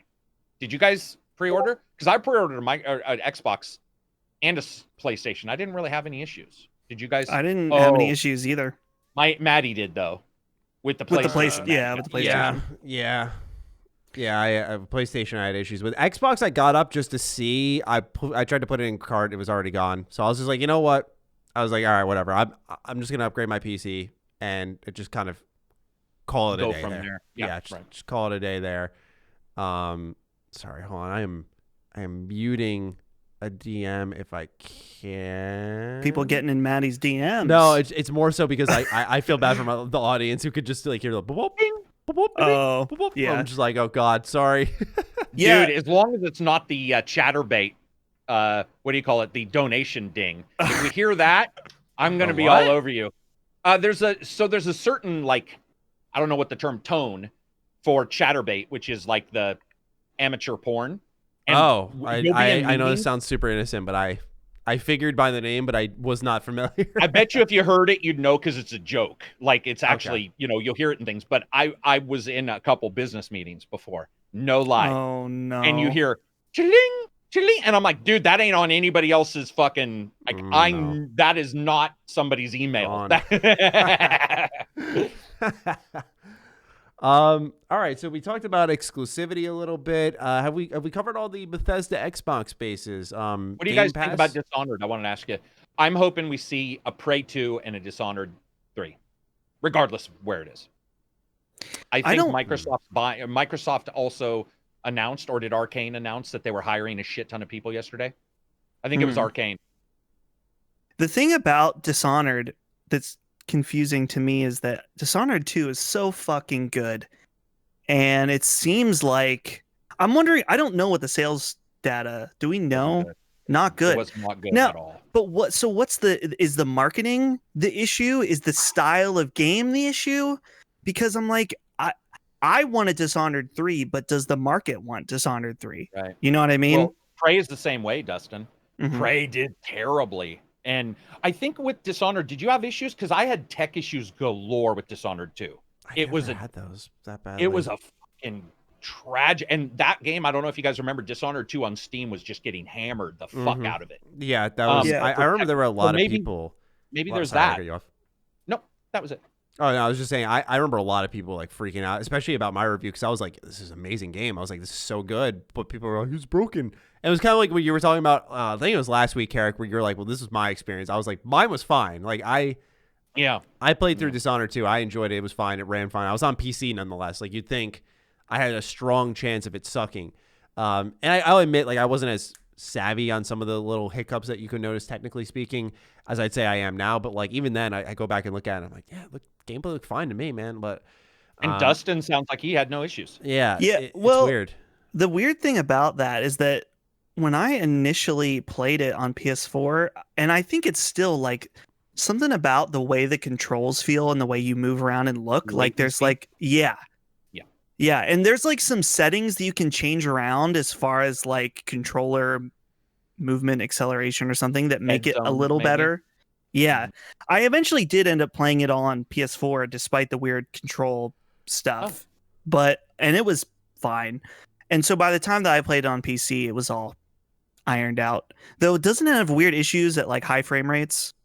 Like if you push that game beyond 60, it fucks around. I don't know. Maybe I'm thinking of something else, but man, Death of the Outsider 2, great game, also very good. So yeah, everyone needs to play those games. You still have a chance right now. It's on Game Pass, but I don't know for how much long. I think it'll probably leave and then quickly come back because of the whole deal. Yeah. But they were saying on the interview with Phil and them that P was like, it's up to Phil. Like that's what he said. So I imagine Phil's gonna want all of that on Game Pass. It's just I imagine it's not flicking a switch. What would be really interesting, I would love to see Elder Scrolls Online be a part of Game Pass if it's not already. Just because like that is, imagine that you just sign into a subscription service and you've got a fucking awesome MMO that you can play for free. Man, dude, you just opened up my brain on something. I just sat in my Discord arguing that Microsoft didn't want to do an MMO, and for some reason I forgot Elder Scrolls. And I was like, dude, they don't have an MMO. They would have to buy one. And this was after the purchase. I forgot.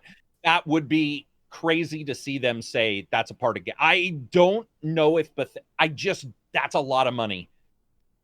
Well, wait a minute. No, it's not, because that's not a subscription. That's a one-time purchase, isn't it? Mm-hmm. There's a ESO Plus, so even if you get it for free, you can become a subscriber.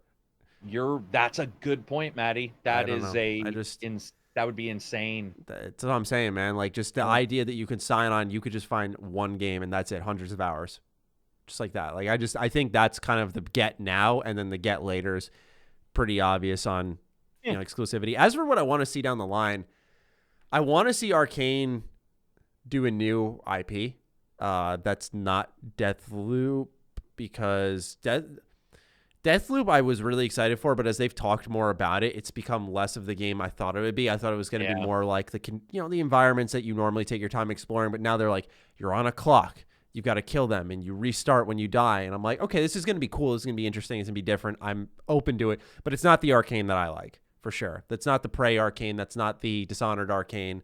It's a different Arcane. That's fine.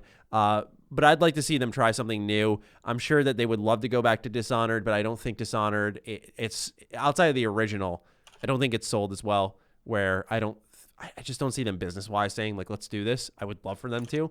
I think a Prey sequel, because don't forget, here's the hidden gem of this acquisition that just crossed my mind.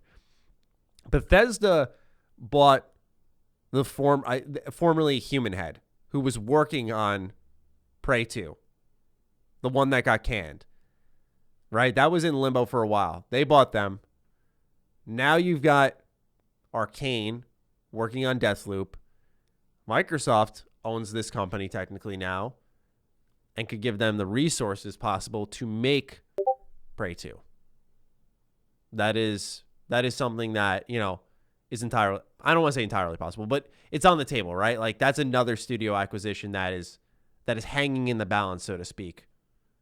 And we don't know what hasn't been announced by those companies too, that they were thinking of announcing at the C3. Mm-hmm. Like, we don't know. I was going to ask you guys, what do you think that meeting was like when Phil said, hey, Farquaad, or whatever your name is, the Obsidian guy? Oh, yeah.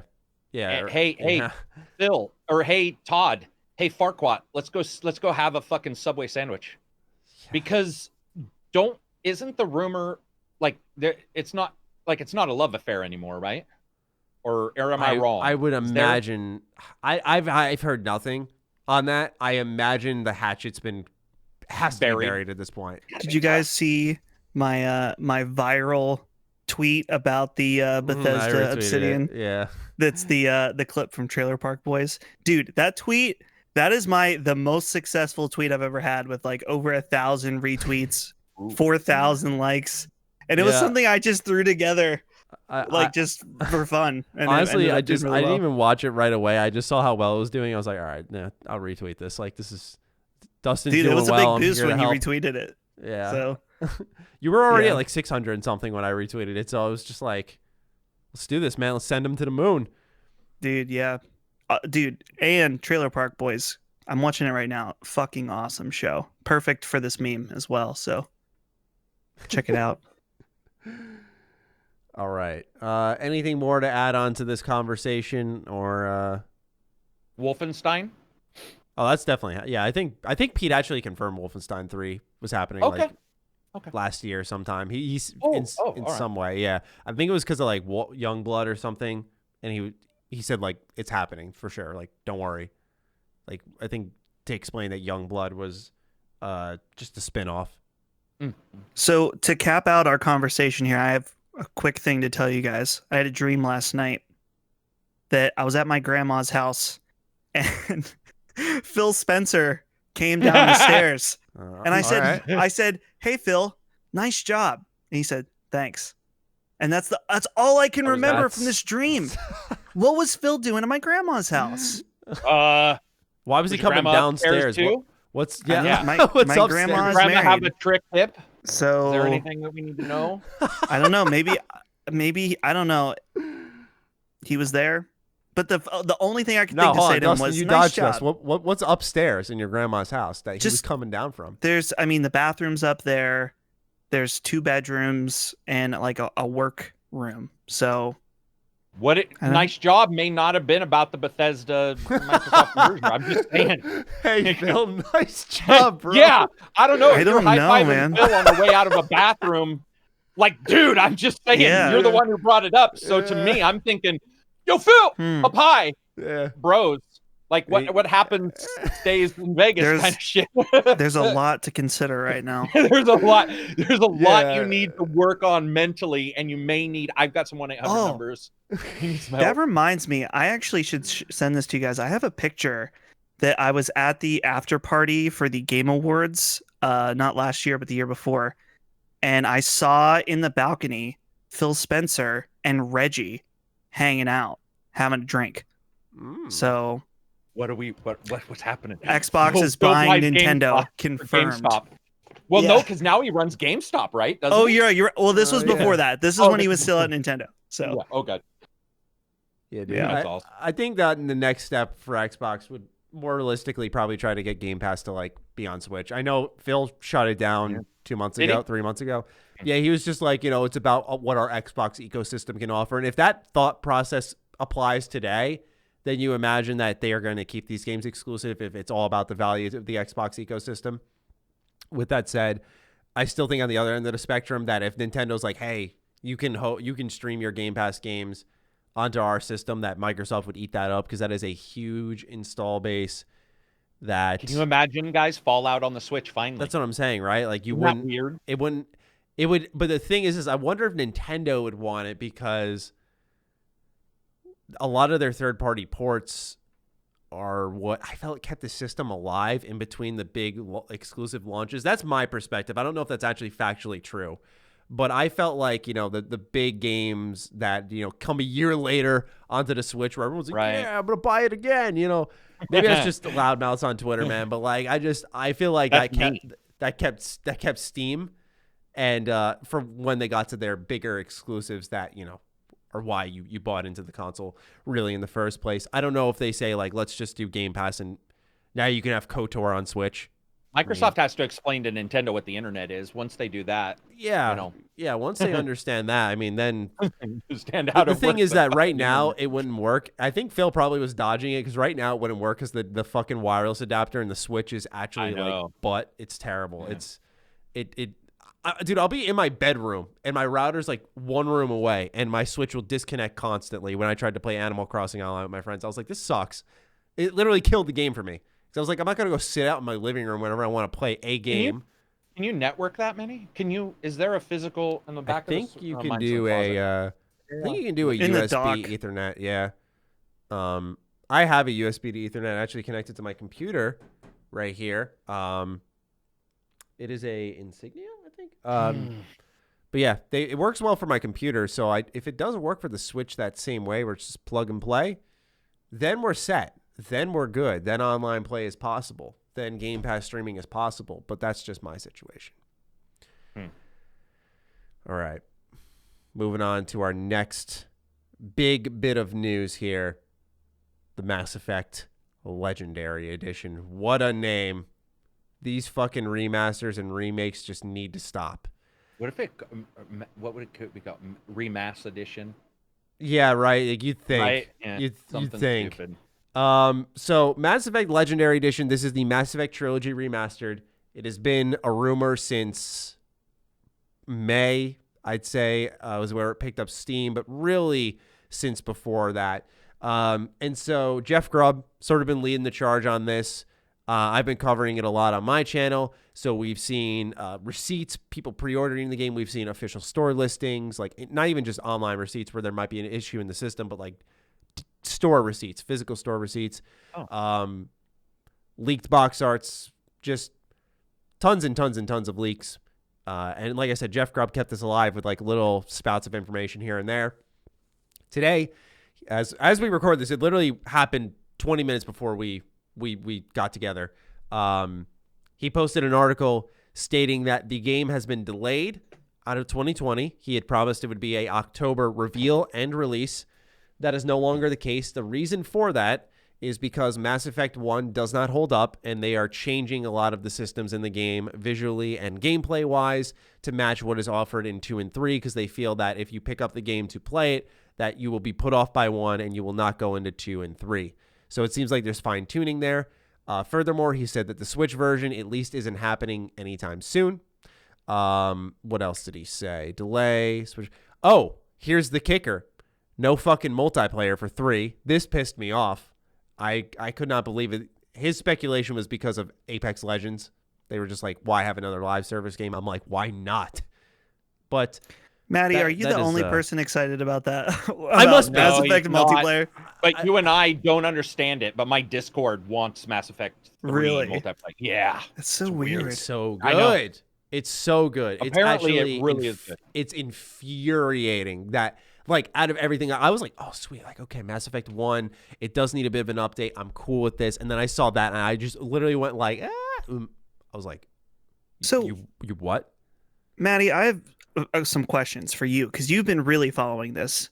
Yes. I thought the whole time that the plan was that they were modernizing like a lot of 1 from the get-go. But now it sounds like they're like, oh, fuck, Mass Effect 1 is really dated, so we should delay this. Like, I thought that was always the plan. That was the rumor. But okay. I think the issue was really how people framed it. It was like, you're either a remaster or a remake, right? And like remake would say you are doing what Karak played with Mafia Definitive Edition. That is not the same game as the PS2 version, for example. Or you're remastering, which is the same game, but it's 4K, 60 FPS, runs a little better, that type of stuff.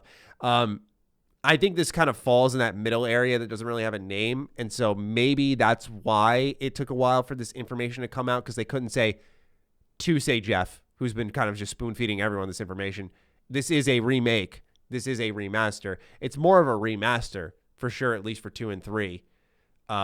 It comes with all the DLC. But yeah, when it comes to Mass Effect 1, I felt like this had to be the plan from the start. I'm sure what happened was they cleaned up 2 and 3, and they were like, do we ship this now and just leave it be for October? Or if we take 2-3 more months, we can throw together a much better combat system for Mass Effect 1 that drastically improves the game and would make it better for our players. And I admire them for seemingly doing that. I think it's good. But I think that's kind of what happened. They were probably at a crossroads where they were like, launch now, boost our earnings, and that's it. Or wait a little bit and not mess up the Mass Effect franchise further. I think they probably looked at Andromeda. If Andromeda doesn't happen, they probably just release it in October. But since it did happen, I think they looked at it and went, okay, let's put the extra time and effort in. Which surprises me, given how they treated Madden. That shocks me. You know, what I would agree. I think that there is a chance, though, that what they did was they remastered all 3 and realized Mass Effect 1 needs a remake. Does that make sense? Yeah. So, I don't agree, because you know me, I love Mass Effect 1. Right, so it's like when he said this or when I read it, I was like, fuck you, man. Mass Effect 1, it's not your bad best friend, man. It doesn't need any fixing. But if they want to bring it up, there is some collision detection. There's like the way it handles cover, the way it handles its combat, all that stuff is different. So it does seem like maybe what they did was they were like, okay, we got it running in the new engine graphics. And then you play 2. Also, at some point, somebody's got to address a couple things that the remaster might also address, which might be the adjustment of the fiction. Because if anybody remembers, in number 2, they just pretended all guns in the world work differently, and they just pretended. They were like, "Yeah, it's dark matter." And then in 3, they fucking ignored dark matter. So my hope is what they've done is also adjusted the narrative just slightly. There's a couple things they could snip, in like even in MP3s. What? You know how Mass Effect 3, the ending changes because of the multiplayer? Yeah. Oh, yeah. Right. What the hell happens? That is true. What the hell happens I don't now? know. You're right, because the multiplayer is how you built up You built up crew or you built up armies or something. Your faction influence or something, and to get like the true ending or whatever. I know the people joke about the ending, but to get that ending, you would need to play a lot of the multiplayer. I wonder if that suggests that they're actually reworking 3's ending. You gotta wonder, dude. That would be insane, but I doubt it. Do any of us? No, I do. I doubt they're not. Are you honestly?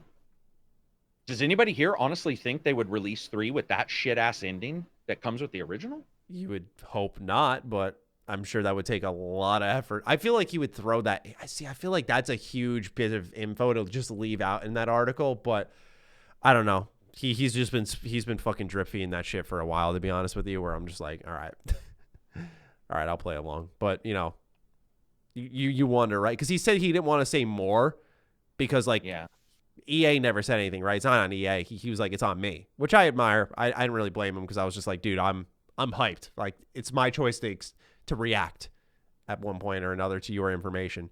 But yeah, I really wonder if they're gonna. Can you imagine, guys? Though, can you imagine? People are going to be like, you redid the entire thing, but you didn't like add a cutscene at the end. Mm-hmm. Like it seems to me, there's some kind of emotional like. You got to hire all the actors again. That's the thing, right? Like that's okay, yeah, but remember the Happy Endings mod did it with just using the Overlord DLC and completely changed the full ending.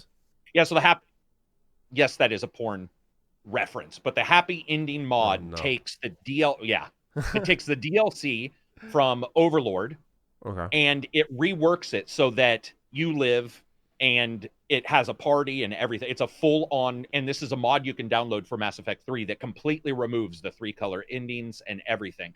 Adds vocals, adds different text scrolls, everything. The original ending does not exist. And that was a modder with no extra files other than Overlord, the DLC that already came with the game, or came as a part of the official game. I wouldn't want him to do that much because they would be copying him too, which there's legalities. But I don't know. I was just thinking different scrolls at the end and maybe removing the red, green, and blue, because the Simon Says ending kills my soul. I don't know.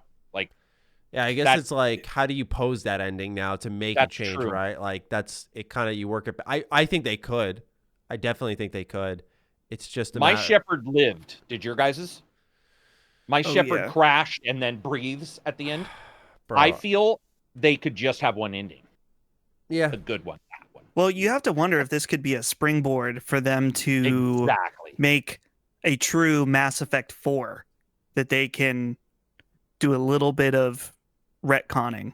I think Kotaku reported that in 2019. I read somewhere Kotaku reported in 2019 that they were like in the early stages of a new Mass Effect. And I doubt that was the remaster. Like I doubt that was what they were referring to. I didn't really read into it, but like I did see that apparently Kotaku reported that. So, man, I would love to see them change 3's ending. I feel like, and maybe I'm wrong, this might be my lack of knowledge on game development. I feel like it's more effort to make those dramatic story changes and then have like those choices that you can make connect to that moment there, and then get those actors in and kind of make the audio not sound like it's just like fresh, brand new from someone who's using like a 2020 microphone versus, something from 2013 or whatever. Long ago. Yeah, right. And so there might be that difference there. I'm sure like this is once again stuff that they could figure out versus just saying like, okay, let's change how the crosshairs look when they aim. Let's change how they stick to cover and where the camera positions itself. Does the environment work with that new camera is like probably the next challenge with that idea. But I guess my thought process is... Oh, I'm sorry. No, I was just going to say, I feel the story just would be way more difficult. Not that they shouldn't do it because of that. I just doubt they would because it's difficult. But that's all I had to say. I just was saying, who's the girl who does the voice? What's her name? Jennifer Hale? Jennifer Hale. And then the guy from Gears does the male version, I believe. I could be wrong. I actually don't know his name. That's DiMaggio? No, it's not DiMaggio. I can't remember. But anyway, so you only really would have to bring back 2 actors who are both alive. Like, we don't have that issue, right? Because that's happened before, where like somebody's passed and you're screwed. I don't know, Maddie. I'm just saying, don't you even think you guys would be like, seriously, guys, you're just releasing of course. the same problematic, like, you want us to engage where many of us had an issue with the ending of 3. And I'm not one of those fans who was like sending them muffins, like with the 3 colors. Like people were trying to, it was awesome, but it was funny. It broke people's souls because the person took the time to bake, like they hate us. And that's like when you think of the process, that's terrible. It's one of those things you laugh as you feel bad because it's like it's a funny idea. I'm sorry, it's really funny. Yeah, it's really I mean agree. also. But being on the other end of that is like the worst funny, right? Yeah. I don't know. I'll just get my hopes up and say I hope that they clean it up. That's it. If they're going to clean up 1 and they're worried about cleaning up 1, clean up a little bit of narrative in 2. And 1, the merge and clean up some narrative. Mm-hmm. Also, guys, there was a jump. So 1 happens. We're not ruining it for anybody. Well, anyway. Spoiler warning for whatever. It's something happens, and then 2. And then the same something happens, and then 3. Remember, they sort of repeated themselves in like how the story goes. I'm just wondering if maybe you'll have a middle section, maybe. Not a middle section, but a better Maybe I'm talking about a remake now, I guess. I don't know. Listen, we need them to add an option for male shepherd to romance Garrus. Okay? That's all I'm saying. Why were you not able to? That wasn't possible. You can't as male shepherd. Not that I necessarily want that to be my character arc, but I always thought that would be interesting. But I love that. Shepherd. Good job. Like Phil Spencer losing your Garrus comes out of the bathroom and it's just Shepard sitting on the. He's like, "Good job, Garrus," and that's all. And then he walks out, and everybody's like, "Good job on what? What happened?" Right. Garrus just like, "Thanks." That would be amazing, just to make you go like, "I don't. What exactly is happening? What's happened here?" Yeah, I'm excited for it though, guys. I'm a Mass Effect. Super fan. So yeah. I'm just happy that at least with 1, they seem to be giving it the respect it deserves. Yeah. I wonder if it is one of those things where they plan on only going so deep. So right now they're like 2's fine, 3's fine. We're gonna fix 1. They fix 1. They go back. They look at it. They go, "Oh, dude, 3, dude, that ending we can't." And then they delay it again. You know what I'm saying? Like I wonder if that's the. I feel like it might just be the snowball effect. True. And I think you make a very fair point that, like, if you're looking at the package, those were the 2 glaring things, right? Like Mass Effect 1 gameplay, Mass Effect 3 ending, right? Like if you do work to 1, how do you not work to the other? So that's a really good point. I'm curious to see if they actually tackle that. That'll be that feeling of like, yay, it's happening when you're watching the trailer and then you see 3 and like it's that moment of like. Because you just know, you're like, it's do or die here. It's either like all hype ahead or it's over. So, and these on new systems, guys. It's going to be really and new, PC hardware. It's going to be cool to see if it's just. I don't think it'll just be like resolution is what I'm saying. Because I don't know if you guys remember, but 1 I love. It's pretty barren. Like you're walking around and it's just like a stone wall, in a lot of those places. So there could be some really cool, graphical embellishments that we could see. Yeah, I would love for them to pull out the camera because, like, when you, like, are on the Citadel, I always remember this part where you, like, pull out your weapon and, like, the camera's, like right glued to your left shoulder and you're like, God, I can't fucking elevators see. Being fixed, Maddie. Yeah. Remember the elevator? People hated the elevators in 1 because you'd listen to the radio as it did the teleport or level load. And you just stand there for like an hour. Yeah. Most legendary loading screen of all time. It is, actually. All right. That's all we've got for Mass Effect. Now, we move on to another remaster, which seems to be getting a treatment that we hope to see to some extent when it comes to... did I say Mass Effect twice? I don't know. This is what I get for typing and reading. We hope to see Mass Effect get this similar treatment. So NieR Replicant version 1.22474487139 is coming to the West April 2021. Dustin, you and I are big NieR fans. Karak, I know you like NieR Automata. You are the one who got me onto NieR Automata, in fact. And so with that, we saw a little bit of gameplay here at the Tokyo Game Show. The remaster here is handled by Toy Logic. It is co-developed by Platinum Games, at least when it comes to the combat. You can see the influence. Yeah, you can see the influence, but it does look a little more grounded than what I'd say Automata was. Automata was like a dance. This is more like you are laying the smack down in a little more elegant fashion. What's great is that they're no longer like when you connect with like your sword slash, like in the original NieR, it would stun lock, and it would just look like the game was like stopping on every attack you landed. In this game, it doesn't really do that. So it looks a lot better visually. You play as people call him Brother NieR. So you are not playing as the middle-aged man like you would in the original NieR from 2010. This is actually how the story was intended when Yoko Taro first made it, but he thought that people playing as a teenage boy trying to save his sick sister wouldn't be a compelling story. So Replicant is essentially the original vision that NieR was supposed to be, and it's being reworked. There's new content, there's new endings they've teased. Apparently 9S and 2B somehow are involved in this game because their actors/actresses are involved in the project, so they will be in there in some capacity. So it is adding a lot to the game, making it a lot better. Have you gentlemen taken the time? It's only like 3 minutes of gameplay that they showed.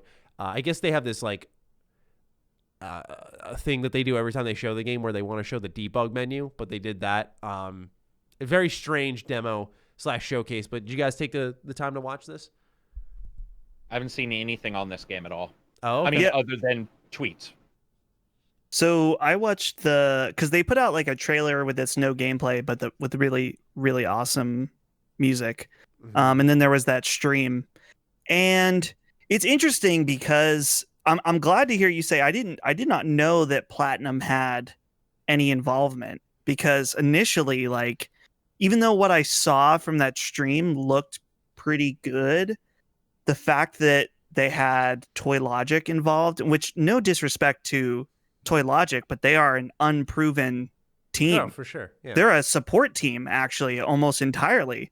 So it was weird to me to see Square Enix be like, hey, we have this new, not new, but a newly successful franchise in NieR, selling, millions of copies now. And this, even though it's not the sequel to Automata, it's the follow-up, right? It's the next game. So to see them go with an unknown team to develop it was a little odd to me. That's a very good point. Yeah, I didn't think of that. Yeah, I'm cautiously optimistic because, like I said, what the little gameplay we saw looked good. It looked similar and a lot quicker. I have not played the original PS3 NieR. Oh, really? And part of me, like, I've wanted to for a while, and then when I really was thinking about doing it, they announced this remaster, remake, whatever. I was looking at this article from Destructoid, and they said it seems as though remaster might not be the correct term for this. Square Enix producer calls it a version up, not necessarily a remaster nor a remake. So it's funny because we were looking for Mass Effect. Mass Effect is a version up. So yeah. Okay. Anyway, I'm pumped. I'm super excited because I think NieR Automata is so fucking good. Mm-hmm. And so I just want more at this point. Yeah, it's funny you mentioned playing the original NieR because it's the story for the original NieR it's great. Like I remember being a kid playing it, which probably not the best thing because that game made me cry as a kid because I was just like so sad by what happens at the end of the game. But yeah, man, it is a very moving experience. I would highly recommend people look into this one. What I liked about what I saw with the combat is it looked a lot more grounded because I like the elegant feeling of Automata, but I think the gameplay is kind of its biggest drawback in a weird way. It looked good, and that was really it. Like it wasn't challenging in my opinion, and it was challenging in sometimes the wrong ways. Like I feel like if you amp up the difficulty, it's just like, oh, you now can only survive 2 hits and then you die. And with the game's horrific like autosave system, it became a little annoying to play on the higher difficulties, not like fun challenging. If the combat's anything like, because even though they're not all in on it, if since Platinum Games is there in some capacity. The combat's anything like Astral Chain, where it's grounded in has a lot more depth to it. That'll be good. They showed in the demo the player character switching weapons, so you have a lot of weapons again to access, kind of like you did in Automata as well as the original NieR. So I find it interesting how they're carrying it along too. I think what they're trying to do is, pretty much without spoiling anything, the first NieR was loosely connected to Automata. There was like one section that was like, oh, I recognize this. This is from the first game. But otherwise, Automata is like very independent. I think what they're doing with Replicant is trying to go back and connect as many things as they can to Automata. Obviously, having 2B and 9S voice actor slash actress in the game probably indicates that they're going in that direction, at least, so that then they do the follow-up with Platinum, and it's in there that we see kind of what Dustin was looking for. What's interesting, though, is I remember Hideki Kamiya, before he blocked me on Twitter, he seemingly tweeted out the games he was working on, and he tweeted out Astral Chain 2 and Bayonetta 3. Why did he block you? I got hyped. He blocks everybody. Yeah. I got literally blocks everybody. Astral Chain 2, and I was like, oh, let's fucking go, and he just blocked me. What do you mean he blocks you mean it's like he literally blocks, like, yeah, it's kind of like a meme at this point, but he like blocks any English speakers, I think. Because like a lot of people were like, you should have said it in Japanese. And I was like, oh, I didn't realize it cut that deep. I was like, oh, he's probably gonna block me, but like I'm hyped. I don't give a shit. There's if you guys remember Nick Robinson, he used to work for Polygon. He has a video all about how he blocks people and how he went and found him at an event in Japan and asked to see how many people he's blocked, and it was like tens of thousands of people that he's blocked on his Twitter. I'm just a number, man. I'm Yeah, just a number to Hideki Kamiya. That's all you are. He just wakes up and there's one tweet from Twitter. That's it. That's his feed. It's just like he follows one person. It's Wednesday.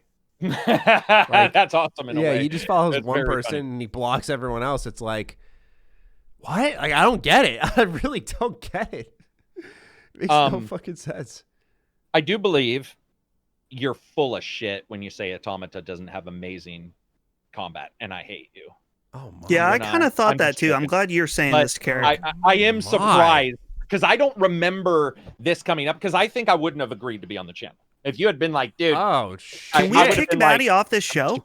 No, but Can we take over? I do disagree. Exactly, I do disagree. Good grief. But I haven't played it as recently, so maybe I'm wrong. I do believe, though, that her combat style fit her, which was a leggy, thinner looking character than this one, which I also believe some of the popularity, I'm just going to be honest, some of the popularity of NieR Automata was the sexiness, just like Bayonetta. Some of that is the sexiness. What I'm wondering about the combat and why we may all be wondering where it's going is because this is a bigger dude, right? This is more of a warrior style. At least the character, original middle-aged man was. Okay. But this will be one a kid, is. though.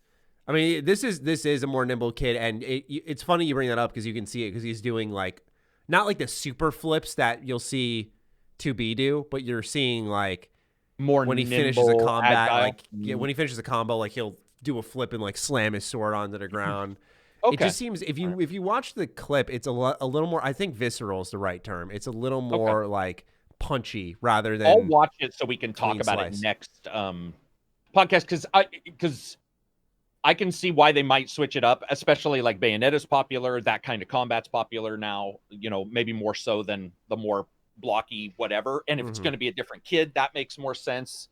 But I agree with you, and I hadn't thought at all about this connective tissue. But in a way, it's what I was talking about with Mass Effect, where you do need to connect them. I could certainly see them being all like, okay, we're going to bring these characters back because we do want to make NieR Automata. We do want to make it even if it's that sort of shared world kind of thing, Alan Wake and Control, where you're like, they are in the same world, but we don't know exactly what their connections are. I could see that with this one. And I think that would work well because, dude, NieR Automata, even people I know who aren't that kind of fan, because that game is a little weird too. It's more stark. I mean, remember when you first land on the planet, it's sort of shitty looking. It's just like some grass and some rocks and a dude standing there. And you go to not a city, but you go to like a camp and there's like 3 dudes. It's not the most like over the top.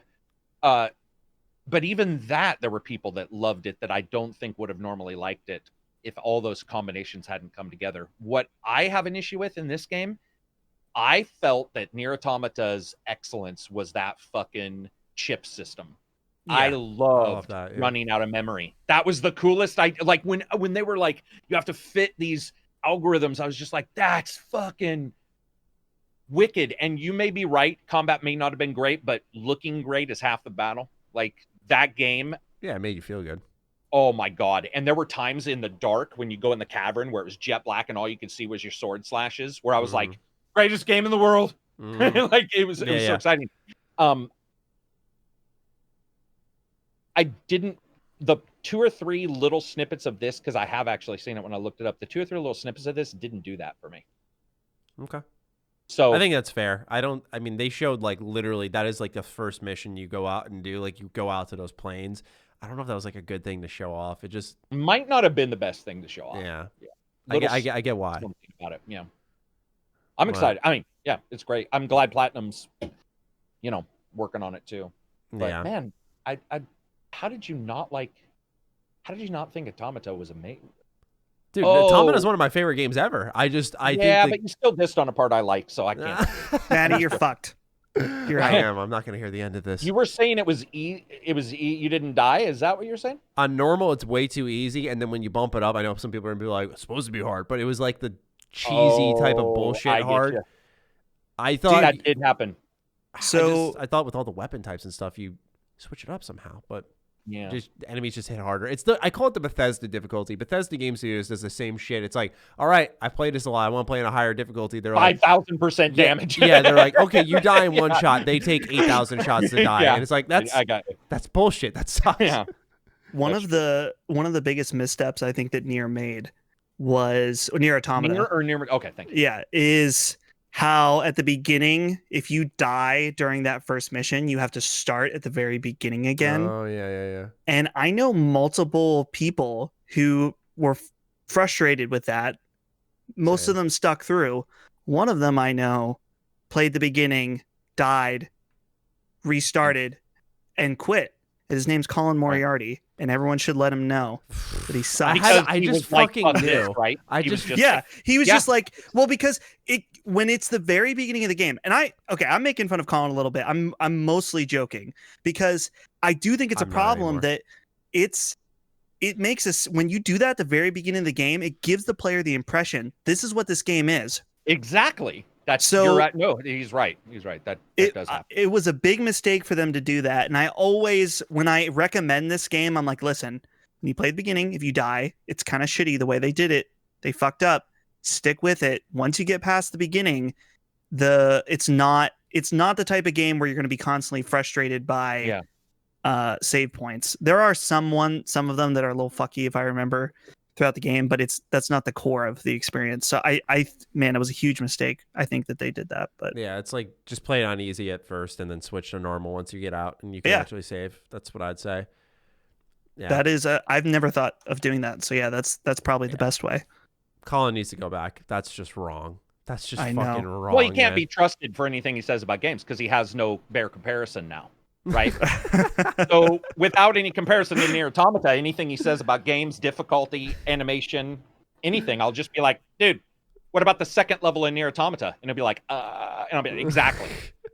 Sorry, I just love how Colin's like this phantom fourth member. We just fucking cook him up like he's always here. Trash on him. If he ever comes on again, he'll just be like, why? What's happening? What's going on? All right. That's all we've got for NieR. We move on into the patron questions now, where who knows what lies in there. All right, let's take a dive and see. We start off with Loki. All right. Wait, hold on. Was that a Thor reference? No, that was actually that was actually a Persona reference. We got to do the fuck, marry, kill. We do.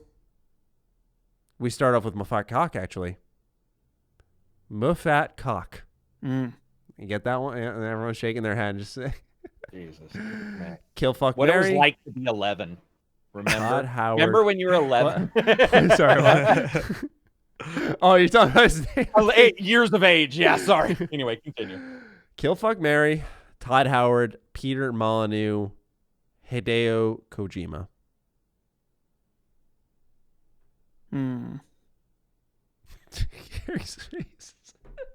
What kind of game is this, man? All right, I'll go first. Oh man, wow, you were just like, you must have thought about this afterwards or something. Ooh, see, I thought I had it set, but now you're taking this up pretty seriously. This is serious.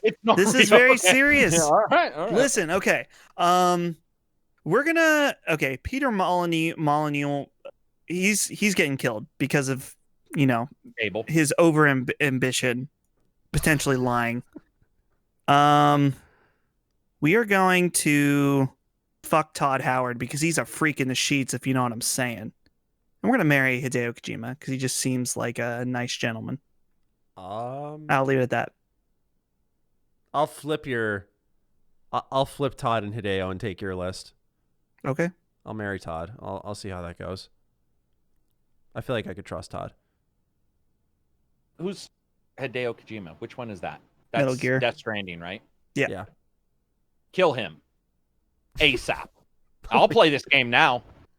Dude, chopped in half. Boom. Doesn't even fucking make the cut. And then, what is it? Todd or Peter Molyneux that you're marrying or having relations with? With your penis. Sexual relations. In case that wasn't clear.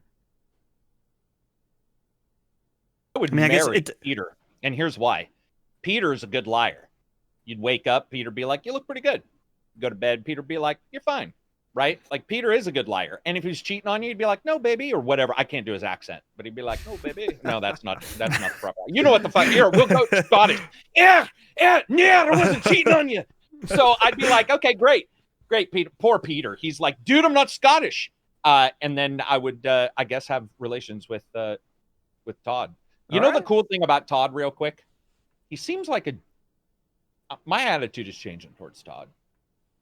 Okay. I gotta. We'll put a split here. This has nothing to do with Karak's desires. Oh yeah, whoa, yeah, it doesn't. Sorry. We'll move on. Yeah, we'll move on. I was just thinking normal like game stuff. Yeah, exactly. We'll move on. This is not real. No. I meant you can continue. I just wanted to make sure it was clear, like the game was over, and then whatever you were gonna say. Yeah, the game is very over. No, I was just. Like you said, Peter, right? You said he lied. And we all joke about Peter and Fable. Like, is that what you were talking about, Dustin? Fable? The fucking... and I was also thinking of Milo, the Kinect demo that was like so clearly not real. Right. That was the kid, right? Yeah. Right. Can we kill the kid? Yeah. I mean... Let's kill the kid. All right. The rest I was just saying about Todd is... I've seen him genuinely excited during that So I've always felt that Todd was probably a robot, most likely a character from Fallout, an android. I've never felt he was genuinely emotional about anything. But there was something in the interview that they did that, like, even if I hate somebody, and I don't, by the way, hate him. I'm saying even if I hate somebody, I like that they show emotions. I hate robots. They scare me. Anybody who's like, yeah, hello, my name is John. You're like, okay, you're fucking dying because I can't trust you. Todd, the way he was talking and the excitement, of like, and I read the letters that Dustin was talking about, even his letter, there's some genuine kid-like excitement, and I like to see that in gaming. I was pretty happy to see that. Yeah. It was like, I remember the day, and we joke about that in this podcast, where we are like, remember the time when blah, blah, blah. And you don't, a lot of developers, have you guys realized how few times you actually hear developers like telling that about other people in the industry? It's pretty rare to have somebody like, remember that time? It's podcast people like us, but it's never CEOs. Yeah, it's right. Never, There's never the does that make sense? Yeah, I get what you're saying. Yeah. Actually, it was just there was a little familiarity that changed my opinion a little bit. All right, TaylorMade writes in, how would you convince someone who hasn't really played a Soulsborne game before, or when they have played it, it wasn't for long? because that Demon Souls remaster is looking kind of fire, homie. Pitch it to me. Sell me on the idea. Dustin, I feel like this is right up your wheelhouse. Yeah, it's weird because I've actually had maybe this is a normal experience. I first started with Demon Souls, played like, 3 or 4 hours, and I was like, fuck this. When I was in like 9th grade or something, I was like, this sucks. This is too hard. Played a little bit of Demon Souls or Dark Souls when it came out. Exact same experience. I kept trying though because I played Dark Souls 2, and I think I got maybe 8 hours into it, and then I dropped it. But I wasn't angry about it. I was like, yeah, I've had enough. Mm-hmm. And then Bloodborne. Something about Bloodborne. I don't know. I really, the Bloodborne combat is what really did it for me. So, a Soulsborne game. How do you convince somebody who hasn't played one before? I mean, I guess you have to recommend them the one that you think would fit their playstyle the most, because Bloodborne and Sekiro, and is Sekiro considered part of the Soulsborne lineup? Yeah, I call it I think it's called Soulsborne Kiro. Oh, now. So, are we gonna add ring to the end? Yeah, right. At some point, Soulsborne Kiro ring. Right. So, yeah. I guess it would depend, try to recommend based on a play style, but I think that honestly, don't start at the beginning. Don't start with Dark Souls 1. I would start with Bloodborne or Dark Souls 3, because the combat to me feels a lot more modern, a lot tighter. So, I don't know. Does that make sense? Mm-hmm. Matthew? I was not in my head. Sorry, I was looking.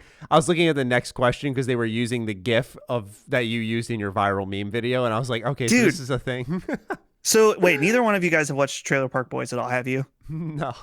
Dude, this show is fucking awesome. It's on Netflix. It's it's been going on since 2000. Yeah, it's been going on forever. It's been going on so long, and those old episodes are still amazing. I'm hilarious, amazing. I'm guessing. Yes. Okay, because dude, it is so fucking funny. It is one of my new all-time favorite shows for sure. I can't speak to its quality throughout the entire run because I'm only about halfway through, but yeah, really good show. So I can just it's a picture you can hear. I'm just watching them hit the trailer, and I'm thinking of your GIF, or I'm sorry, your video. Just the impact. Yeah, dude, it's so much funnier too when you know those characters, because the guy that falls is the trailer park supervisor. Yeah, he's an ex-cop who a disgraced ex-cop who just is hanging around drunk the whole time. He's the foil, and yeah, so. And I'm guessing Jerry is the guy on if he got his name right, that is on the top. It's Julian. Julian, he calls him Jerry. Yeah. Which what's funny is you see Julian, he has the glass in his hand. Mm-hmm. He always, literally the entire show, every episode, he has the glass in his hand. And when I saw your post, Matty, where you got those sweet mafia glasses, I'm like, dude, it's time to just rock a rum and coke 24/7, just like Julian. I didn't say I had a feeling you had not seen the show, so I didn't say that. But yeah, of course, I have not seen anything. Chris Cozy with that GIF, he was saying it's me after a couple hours of Warzone, but he thanked us for his feedback on his question during the last podcast, and he's looking for a group of Codaholics. Codaholics Anonymous group. Yeah, so I guess he's looking to wean himself off the game a little bit. I'll just say there's more out there, man. Don't die on the Warzone sword. Holy shit, we got a lot of questions. We do. Let's keep going. Yes. Dow asks 2 questions. If or when you play Hogwarts Legacy, which house do you think you'll get? Ravenclaw. Wait, what did Karak say? I heard Ravenclaw. Slytherin. Oh my. Yeah, there wouldn't even be a hesitation. I'll be basic and go Gryffindor. I'll be the balanced build. I don't know. I don't know shit about the houses in particulars of what's the magic style and all that shit. Slytherin's evil. Gryffindor is honestly pretty much neutral. And as far as I understand, Ravenclaw is sort of the more mystic. What do you call it? More traditional. I thought they were the more Gryffindor could also be that though. Now that I think yeah. See, the only one that was really offset was Slytherin, right, Dustin? Wouldn't you say? I mean, honestly, if you look at their alignments, it's Slytherin's over here, Right. Ravenclaw and Gryffindor were sort of like, What about Hufflepuff? oh, They're like the Whoa. everyman's. They they're just lose? hedge They just- wizard, by the way. Hufflepuff is considered a hedge wizard, which is like your normal guy living in a hut out in the middle of nowhere. Because wasn't that also his the red kid's parents, the redhead's parents? I thought they were all Gryffindor. All the Weasleys were all. No, Yeah. you're right. They were Gryffindor. Yeah. Yeah. See, I don't know. They're not really, they're not really offset very well. So not like alignments in D&D, I guess. Right. Yeah. Yeah, I always like Gryffindor is like, well, and it's not just like Slytherin evil, Gryffindor good, Well, because true. like Slytherin That's is true. supposed to be like, just even if some of them are evil, but the other ones are like very, very cutthroat, very hardworking, always trying to win, which are Yeah. all potentially good Competitive. qualities. Yeah. Yeah. Ravenclaw is supposed to be like a more artisan, Mhm. maybe Yeah. kind of snooty.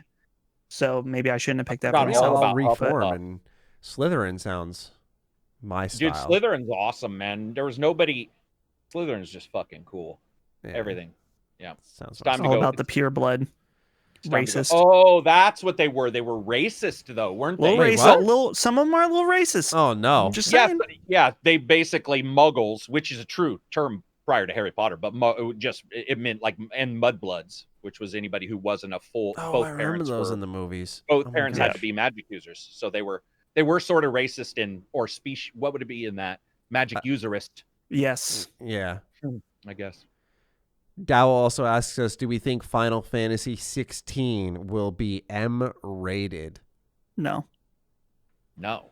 Was 15 I rated M? wish. Has any of them rated M? I'm pretty No. sure. Yeah. I'm going to say hard no. Yeah, hard. Yeah, Because- hard. No. I think they will lose money if that game in particular is rated M. I'm pretty sure there's been an M rated Final Fantasy. Type 0. It was Type 0. Really? A Type game Zero. no Yeah, one I played. fucking love Type 0. I've never played that. Mm. Final Fantasy 7 remake toned down scene to avoid M rating. I think it was the hand massage scene. They had to tone that down so that it could remain a T. Interesting. Yeah. Huh. Natural Calamity thanks me.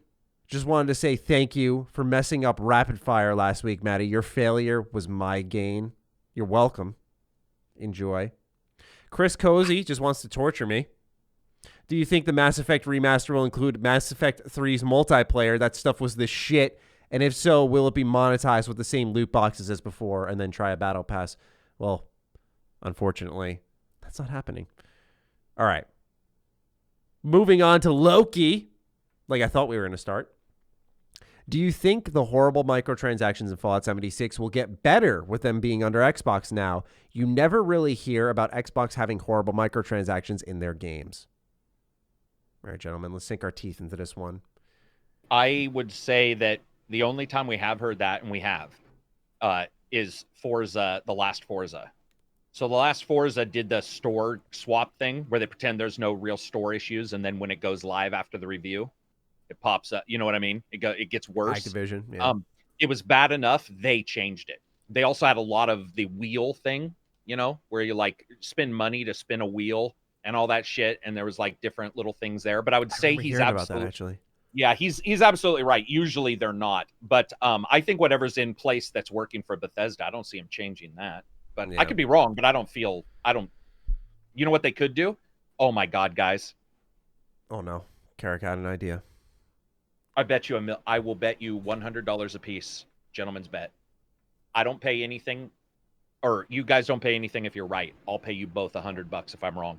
Within 1 year, you start getting bonuses for having Game Pass in money on the MMOs. As in, like, Fallout 76. If you are a Game Pass member, you're gonna get 100 fucking coins.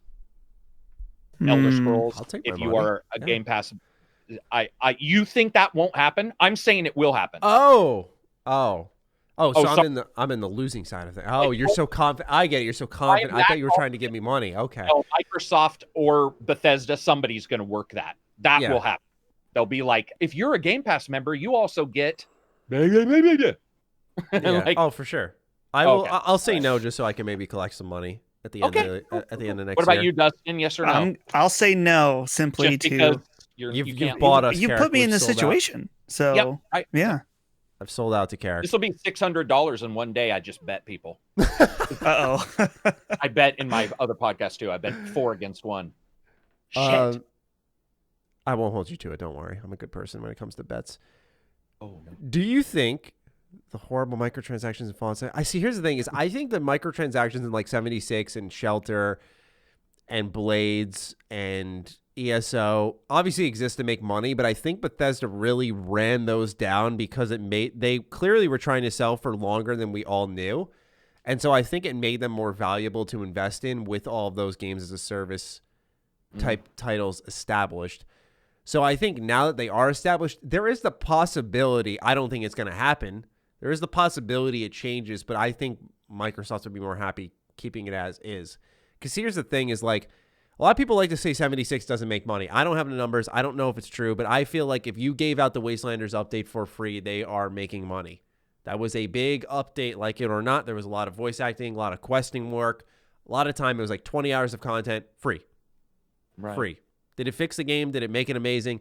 No, but it introduced a lot of stuff people wanted, and it was free. So I feel like that game is making money. People are buying things in that game. I'm sure that grew their player base. I believe they want to keep the microtransactions in there. So I think it's going to happen. I think it's going to stay. I don't see any changes on those. Maybe in like future games, maybe you don't see like Creation Club and Starfield. I don't know. Even then, I think that's going to happen because that's like curated content that modders make and get paid for, and like they are hired by Bethesda to make that stuff, and like I think that's awesome because the modders are what keep those games alive. Like they need to make that money. They deserve to make that money. So quite frankly, like I think everything's going to remain as is, at least on the BGS side of things. Everything else, like maybe Wolfenstein Youngblood doesn't have those shitty microtransactions. I think you don't see that. Maybe that's as far as I'd go. I forgot about that game, man. That game was terrible. Oh, God damn it. What? Didn't hate that game. Oh, you didn't hate it? I mean, I had fun. That's fine. I played with Takedown. We played fucking the guy that you had on the podcast that one time with the Yu-Gi-Oh cards. Yu-Gi-Oh cards. Do you remember him? You and him talked about Yu-Gi-Oh the entire, or not Yu-Gi-Oh. Takedown. Yeah. No, I know Takedown. Yeah. I don't know, man. Yeah, I just didn't hate it. I enjoyed it. I think the co-op gunplay could be fun. It was just like maybe that's why. As an RPG fan, it's kind of shocking coming from me, but like the RPG mechanics in that game, I'm just like, why? Okay. Why? Yeah. Makes sense. All right. Mike Fury, he's back. You know, things were peaceful for a while, right, Karak? They were sort of solid. We knew where we were going. We sort of had some kind of direction, but now that he's back, yeah, never know where this is going to go. He writes in saying, hey, sorry I've been AFK as of late. I'm working really hard on my YouTube channel right now, and we just passed 100,000 views and almost 400 subs, which is weird, but I digress. Here's one of my questions. Well, congrats to you, my friend. Shit. That's some success right there. Keep it going. Number one, if we do a versus of exclusives now that that Xbox owns Bethesda, who would win, Xbox or PS5? Exclusive versus exclusive. 15 on one side, 15 exclusives on the other. Granted, I don't think neither Elder Scrolls 6 or Fallout 5 will be exclusive, but I do think Starfield, Avowed, Fable, and anything else that's new will be. Making this conversation more interesting, also, let's take into consideration The Last of Us is not in the best place. Let's say that leaves God of War, Ghost of Tsushima, Spider-Man, Persona 5, and maybe Horizon as automatic points, but that is only 4-5 points, depending on who you ask. Microsoft might win those 10 to 11 other points. Only time will tell. Just want to hear your thoughts. So we're ranking exclusives based off what we got. We're going to obviously have to dig into the portfolio a little bit here. I think it's a little preemptive to say, in my opinion, at least, to say like my answer is Sony right now. Yeah, because they've proven Sony. Yeah, for sure. I agree. Down the line, I could absolutely see a future where Xbox takes hold. Because here's the thing: is what was exciting about PlayStation this past generation is they had a lot of new IP. Even if they were all kind of cut from the same cloth, you know, they were all third-person open world games. That was exciting. They were all new ideas. You know, with When it comes to Xbox, though, they've got different games up and down. I highlighted it earlier, obviously, without repeating myself. So I think that is infinitely more exciting. But right now, PlayStation, they've proven themselves. People are quick to forget that. Somehow, after hearing it for years, people have turned the page. Matty, people are also, and we'll just, don't want to do a long discussion, but people are also forgetting that prior to Skyrim, they were considered good, but they weren't selling. Skyrim it's like, it's not, entity. It's its own, that's why I call it Skyrim 2. It's not even going to be called Skyrim 2. I just call it Skyrim 2 because everybody knows what I'm fucking talking about. Mm-hmm. So even with Fallout, which was tremendous, it was no Skyrim. Dude, that shit's unbelievable. And we don't know if that's what we'll get next time. Yeah. Like, we just have no clue what it'll be. Skyrim also helped because of snow, the location, like a bunch of shit helped that There game. was just so much diversity in that modding community. I don't think they'll have a game as big as Skyrim until Elder Scrolls 6, but I think Starfield could be like new and exciting for people. That is true. I think Fallout arguably makes more than Elder Scrolls personally, but just based off Shelter. Just based off Shelter. Fallout Shelter is like, right. I gotcha. I remember seeing like 750 million at one point. Like that's already more than Skyrim. Yeah. Was it 750 million? Yeah, just from Shelter. At one point, that was like a year or so after it launched. Like, dude, do you guys want to get together and make a fucking mobile game? Yeah, right. What are we doing? Did you guys also see the fucking? I did Everspace 2, and those guys came from Galaxy Fire, which is a mobile game. When they were shopping it, the guys they were like, we think we can make about 500,000 if they did free to play or whatever. They were like, we think we can make maybe 500,000 a month. The companies they were talking to were like, wait, what? A month? We want that a day. That's how much mobile. Wow. A day. Go read the interview with Michael Sade, who's the CEO. I read it last night and I was like, a day. Wow. A day? What the fuck are we doing? We obviously aren't thinking outside the box here, guys. Yeah, we're obviously happy with where we are in life. A little too much, it seems. Holy shit. It's crazy. Wow. Tropical Ice Cow asks, with the announcement of Bethesda being bought by Microsoft, what comes first, a Fallout 3 remaster, New Vegas remaster, or New Vegas 2? New Vegas remaster.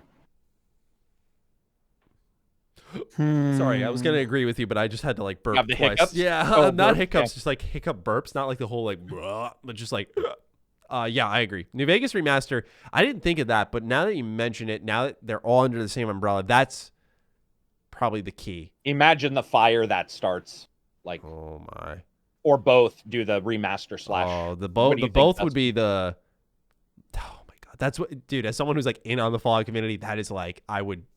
Mafia just did it. Shitting. Remember, Mafia just did it. They've got their definitive edition, the remaster. It's like it just. Oh my god, bro! It would be fucking incredible if they did that. I feel like, because here's how I look at it. In my opinion, when it was under Bethesda, when you look at Starfield, Elder Scrolls 6. Your next Fallout game outside of 76 probably was not coming until 2030s, if I'm honest. Like, I feel like it was a weird. I feel like it was a long way away, like late 2020s at least. Now with Obsidian, let's say everything's perfect, they get Avowed out in 2022, and they move on to another Fallout game. I'd say now your timeline's cut in half. It's probably 4 or 5 years now till we see a new Fallout game. But since they're all under the same umbrella, maybe we see that remaster in a year or two. So now you've got you've got to beat every step of the way, right? You go remaster, Obsidian, Bethesda, Fallout 5. I think that might be part of the Xbox game plan now. That maybe that, I don't know, like, is this acquisition, does that leap the legal hurdle that was there, perhaps? Yeah, if you mean the year thing is normal for big monopoly, not monopolies. People think it's a monopoly. It's not close. But no, I'm sorry. I meant I imagine like Bethesda owns the IP, right? Like they own Fallout. Mm-hmm. Because Obsidian had worked on New Vegas, would they have to write off or sign off on something rather? Yes. Obsidian was bought by Microsoft. Microsoft bought the IP. Yeah. Yeah, it's all under one roof now. So, okay. So that would probably be that would probably be possible. A lot more possible. What were you going to say, Dustin? I wanted to see. I was thinking when Phil Spencer and Todd Howard, they were getting ready to sign the papers. They're like, also, by the way, just so you know, for part of this deal to work out, we're going to have to do more Fallout New Vegas. Todd Howard's face goes white And then he steps out of the room and just screams "fuck" as loud as he can. Yeah. And he walks back true, in, right? and he's like, "All right," and then he just signs the paper. I mean, no, you're right though. I mean, creatively, he may not. You know, they all get a say. Maybe it's New Vegas 2, but it's not. It wouldn't be called New Vegas 2. That's another thing, guys. They're all together now. They could call it whatever the fuck they want. It would just be a Fallout with every single person they've ever wanted. Yeah. I remember, even including Brian Fargo, by the way. I remember Todd saying, yeah, Brian Fargo's the thing that people do forget. I just think that Wasteland is so much like Fallout that you kind of want to keep Wasteland as it is rather than try to turn it into Fallout. Otherwise, you've just got an overlap. I feel like if I'm Todd and Bethesda, I know Todd has said before, like, he'd rather keep Fallout in-house, but he'd never say never because he thought Obsidian did a good job, which, you know, that was a good sidestep.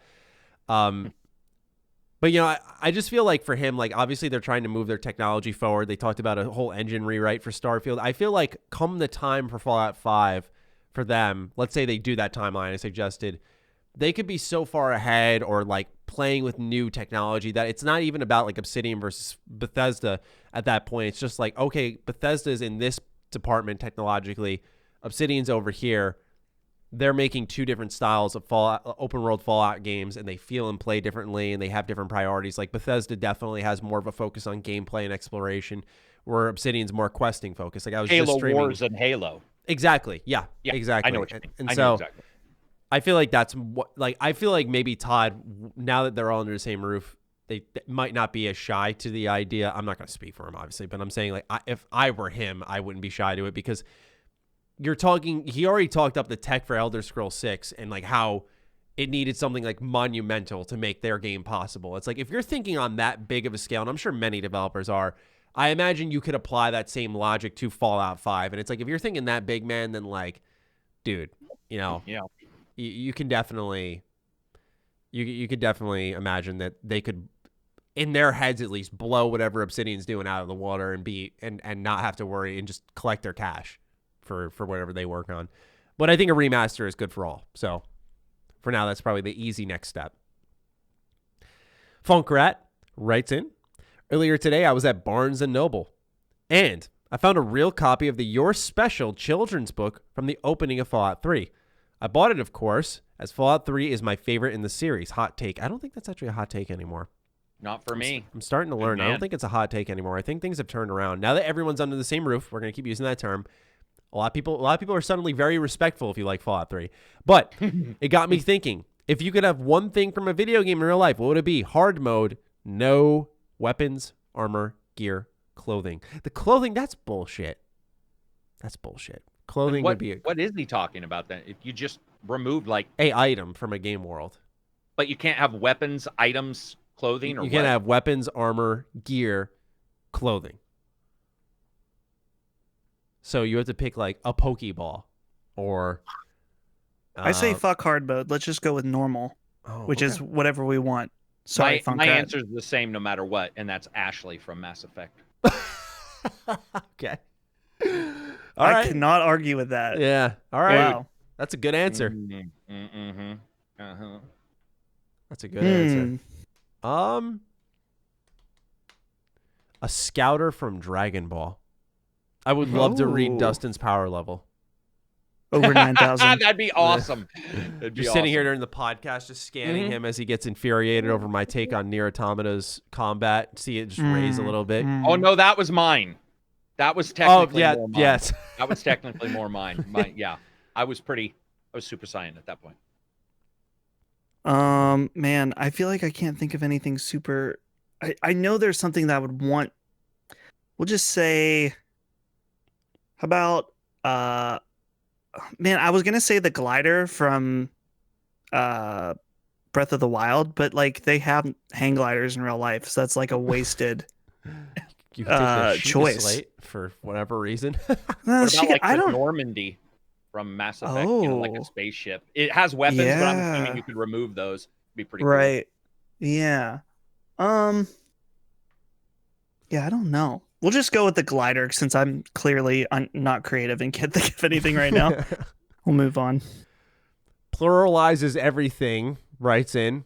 Now that Microsoft is releasing 2 first-party games on PlayStation, I had the funniest idea. What do you guys think of having some Microsoft Easter egg in Deathloop and/or Ghostwire Tokyo? That's so blatantly obvious. I just think this would be so funny to have a cutscene like where a PS5 just got shot to shit, or our character turns to the camera and smiles. Okay, that's a bad example, but come on, that'd be so funny. Yeah, what would you guys think if, like, I doubt this would ever happen, but you see like little Xbox, like an Xbox One in like in the corner of a room you're exploring in Deathloop. That'd be awesome. I'm sure PlayStation would be like, no, that's cut. We don't like that. Yeah, I wonder if I'm guessing they'd be able to get away with that. Could PlayStation be like, yeah, no, you can't put that in the game? That's never been a thing, right? Because we've always seen it. A thing. Oh yeah, because we saw in like Last of Us 2, you saw like the PS3 with like Uncharted or whatever. Right. Sorry, I thought you meant IP stuff because Gran Turismo couldn't crash cars for almost 3 Gran Turismos because the licensees can choose what's called a derogatory image. So it's a PR thing, but it's like if PlayStation could prove it was a derogatory image of some kind, and it was for sure considered a facsimile or something like that. Like it was for sure, you couldn't mistake it. They could technically be like, you need to remove it if it was considered derogatory. Yeah. Did you guys remember that, man? The old Gran Turismos fucking roll their Ferrari and it'd be perfect because Ferrari would not allow them to wreck it. Ferrari would be like, no fucking way, man. You can't wreck this car. Just Lee Martin. How would you have reacted if Sony were the one who required ZeniMax? I guess we kind of answered this, but yeah, that would have. I don't think that would have worked out that well, personally.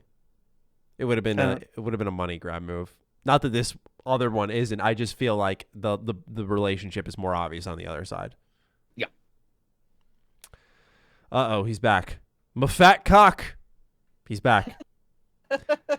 I missed out on most of the Xbox 360/PS3 era. I got a PS3 in 2015 and played Fallout 3 and fell in love with the series. And then I got a PS4 around the time of the Fallout 4 release. I also played a few other games at friends' homes like Halo 3 and other multiplayer games. I've experienced several remakes/remasters such as Shadow of the Colossus as well as Uncharted, but not all. My question is, what games would you recommend for someone like myself to go back as a must-play game?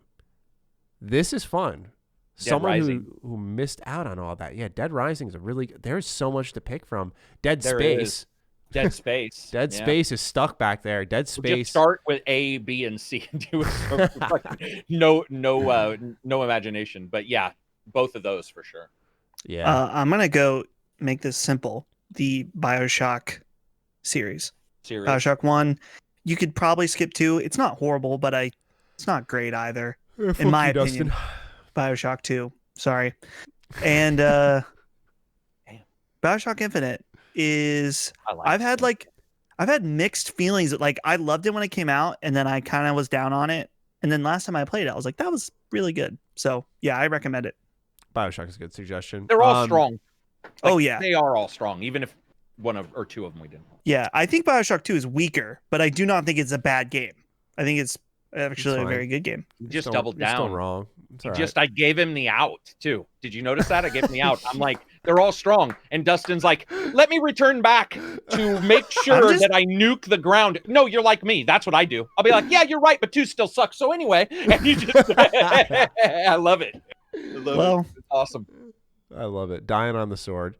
I will suggest, what was just in mind? Oh my God. It was on the tip of my friggin' Resistance. If you have a PS3, which you said you did, the Resistance 3, that is. I don't know how well 1 has aged, probably not that well. 2, definitely not. 3 though, I like. 3 is a nice post-apocalyptic adventure. You get a lot of crazy weapons. I think you'd enjoy it. Singularity, also kind of in that same vein. I talked that one up a couple of shows ago. I would look into that. Both first-person shooters. I'm trying to think. Is there any like dog? Shut up. Must plays. So, nope. That's Xbox original. Final Fantasy 13. Maddie, No. Give it a try, man. I'm telling you. It's not as bad as people say. I don't know if you guys even played this, but I fucking thought one of the best RPGs of all time in that era was Lost Odyssey, made by the Final Fantasy creator. I actually really liked Lost Odyssey for the 360. I was just talking about that last night. Not a fan of that game. Yeah, Xbox 360 has a couple of exclusive RPGs that just no one talks about. It's Eternal Sonata was Lost Odyssey. Yeah, I think Eternal Sonata is one. Actually, that might be on PS3 because my friend played that on PS Now. Okay. I think you're thinking of Infinite Undiscovery. That is. I am. That is on the 360. That is a good game. Like that name, man. And yeah, I like that name too. And then Operation Darkness, which is like a World War II crosses. Like yeah. It's fucking awesome. Wild. It's literally World War II. It's pretty much Valkyria Chronicles, but you're fighting like werewolves and demons. And shit. Like it's anime World War II. It's ridiculous, man. Lots of good RPGs on the 360 that are stranded there. Give those a look. Those are really underrated. Operation Darkness I just picked up. It's like $50. It's still kind of fucking expensive. It's really hard to get a hold of. That's weird that it would be that expensive. Yeah, short printed. Oh. It's like super niche. Like no one's really got it. Kirk Solaris Chad Narakami writes in, what do you think of Amazon's recent announced Luna? Does it stand any chance or will it be another Stadia flop? I personally don't see it going anywhere. I'm curious to see what you guys say. So as always with it seems like every patron question section, I got to pee, but I don't know shit about Luna, so I don't think I'll be much use in this part anyway. So I'll be right back. Is it? So yeah, I saw a little bit about this, and it seems to be the same pitch as Stadia, but it has a Netflix model. So basically, like right now, I'm looking at the site for $6 a month. It says unlimited hours of play, a growing library of games, up to 1080p, 60 FPS, stream on 2 devices. That is basically what people wanted Stadia to be. Was to be this streaming Netflix without buying. Yes. I will say it also, just so you know, Dustin, it's also like a TV channel. All other games will come as channels that you pay extra for. So you pay like $5 extra for Ubisoft, which is not me saying it's bad. Mm-hmm. I'm just saying you pay more. Right. Yeah, I mean, I don't know. This whole streaming thing, I just don't know if people or if the mass market is ready to adopt streaming. And I mean, part of that, there's multiple reasons. I think that overall, the general consumer may just not even view it as an option. And also, it just simply doesn't work for a lot of people in at least the United States, just because internet connections can be pretty bad depending on where you live. So, yeah, I don't know. For me, I have yet to find a streaming option that is satisfactory to my desires of, you know, if I can feel latency, then fuck it. Like, I don't want to play it. Just and partially that's because I have the hardware to play these things on. So until I feel like it is a true, there are no negatives to streaming a game, I just don't know if it's going to be a big deal. But I don't know. Karak, what do you think? No, I would agree. Dude, do you know what I think they did? I think they fucking fucked up the biggest opportunity of their lives, which is packaging it for 1 month free with Prime. Mm-hmm. I'm blown away that they didn't say, you get a free subscription to a Twitch channel and you get a free month of Luna if you have, because Prime is awesome for me. I don't know about you guys, but I'm up at 3 a.m. ordering a shit ton of stuff I shouldn't buy all the time. And Prime always saves me money because of the shipping. Karak, I could give you a hug, man. The amount of just, it's 3 a.m. I'm going to buy this shit. And it's like, dude, because your fucking, what do you call it, goes down. Your control level at 3 a.m. is 0. That's why people fuck ugly people all the time at the bar. It's not just alcohol. It's 3 a.m. Your fucking guard goes down and you're like, let's bang. But what happens is I'm already banging somebody. So I'm at the computer going, fuck yeah, I want that. Dude, I bought a coil of rope. I don't even know why. I don't need a coil of rope. I bought a coil of rope. They could have added all that together and said, for Amazon Prime, right, you get 1 month of Luna and you get your free sub. And then the month of Luna would go away. But Dustin was saying, you know, he wants the hardware. I want the hardware. Stadia doesn't have the same problem exists for both of these, except I think Luna is better positioned because you're not buying the games again, which is a disaster on Stadia. Mm-hmm. The idea that I buy a Stadia version of the game is like, fuck you. I'm not buying this locked-in version. That's Luna's big positive. And then I think Dustin just read 100 plus games for $5.99. That's not bad at all. No. That's a very good deal. It just depends. That's the early access pricing. Yeah. So we'll go up. But it looks like they have some decent games on here, like Control, Resident Evil 7. Seems like a lot of older games. Oh, Trails of Cold Steel 3. That's kind of an interesting pick on there. Control, just so people know, Control isn't on any other streaming. That was one of the things somebody brought up, was that they got seemed to get an exclusivity kind of thing for Luna. Right. So Amazon's got the money too, guys. That's the positive, right? They can, because Dustin was saying your technology's not even ready, and that's true. Like I have amazing internet, and I would not want to stream all the time. So not in a million years. I'm sure you guys covered this, but just for my own sake, I mean, I'm an iOS user, so I don't have access to it yet. But like, why would I ever consider any of these over xCloud?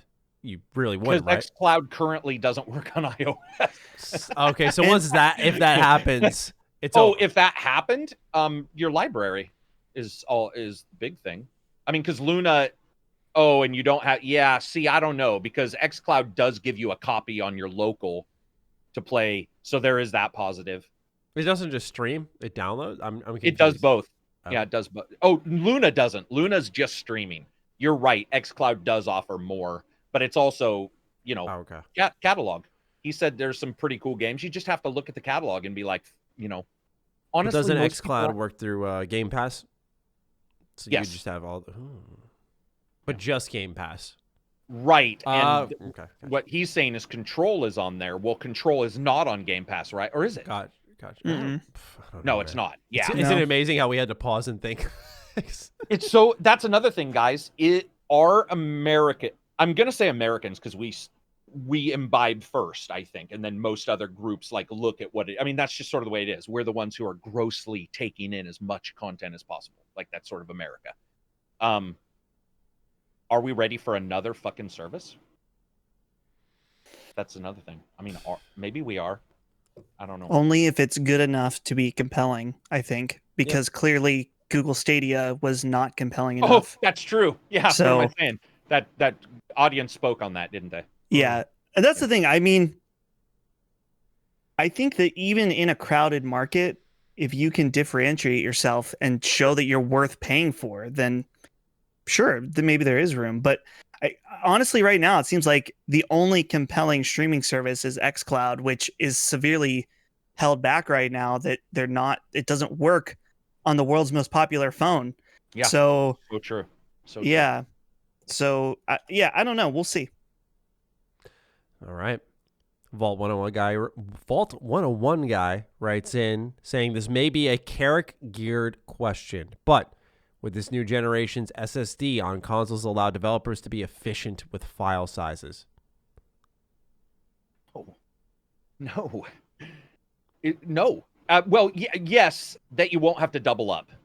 So Uncharted had 2 copies of Uncharted on the same disc. Uncharted 4. Because they didn't want to seek files. And Spider-Man, I think, doubled up.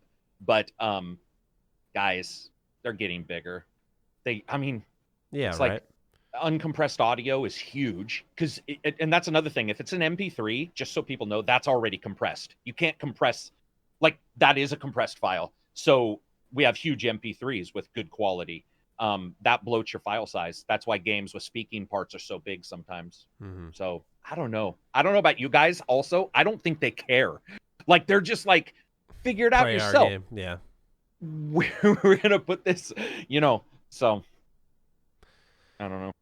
Any ideas what may be teased at this year's Game Award? Your guess is as good as mine, Vault 101 guy. I mean, dude, biggest news of the fucking year happened literally this fucking week, and it was gearing up to be a normal week as far as I was concerned after PlayStation 5 just went. And so little Matty napping right through the big news. Just fucking, I got this idea of him with his nappy. Maybe a fucking some kind of little soft toy, and Maddie's just dreaming, of Dustin's grandmother and Phil. And suddenly wakes up and looks at Twitter. Because I saw your Twitter. We were all in your Discord going, dude, he's not.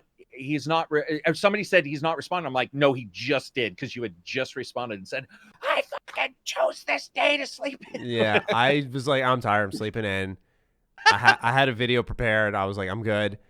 I remember I went to bed. I woke up, and sometimes, I don't know if you guys have ever had this, but you get this feeling. You're like, something happened. I had it when Fallout 4 got teased. I woke up and I felt different. I was like, today feels real. So I woke up, I felt nothing, right? I was like, I checked my phone. I'm like crust in my eyes. Like I don't know why. I usually don't immediately check my phone when I wake up. I check my phone. I just see a text from my friend. He's like, holy shit, Matt. Are you ready for Team Xbox? Yeah, because he's like a huge Xbox fan. I'm just like, oh God. I was like, what the fuck happened? And I go on Twitter and my mentions are like, wake up. Like, dude, where are you?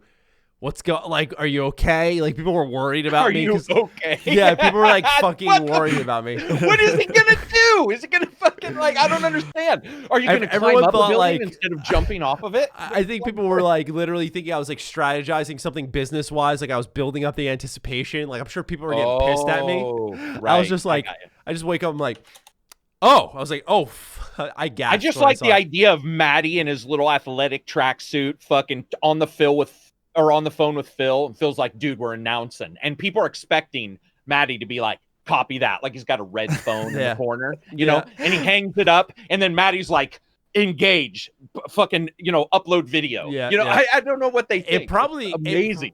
It probably would have benefited me to be awake and getting my video out as like one of the first people. Because I know Dreamcast guy got like trending, and he was like definitely like the first guy with a video out on it. Like I'm sure it definitely would have helped, but it's whatever. I couldn't believe it, man. I woke up. I was like, you got to be fucking kidding me. I was like, I literally, like, I walked out of my room, right? My dad's on the couch, and like, he saw the look in my eye. He was like, you're going to the office, aren't you? I was like, fuck yeah. I was like, I got to run. I was like, this is huge. Does Matty's life feel like a comic book? He's like, I had a feeling. And then he's like, I walked down the steps and my dad saw the look in my, like, he's like Rocky. My dad saw the look in my eye. I had a degree of intensity, like something fucking insane just happened. See, now my entire idea of your house and the way everything's set up, it's just comic book panels. Yeah, it's comic book panels. See, I see it more as like an anime. Like Matty was running out the door. He's got the buttered toast in his mouth, and he's jacket. sprinting. Yeah, the jacket behind him. Yeah, right. I'm on like a crooked bike. Like it's like the wheels like turned, and I'm just like looking like a dumbass as I rush my way to my place of work. Oh my God. Holzer's got 3 questions for us. Number 1, what is the most fun weapon in gaming history? Oh my God.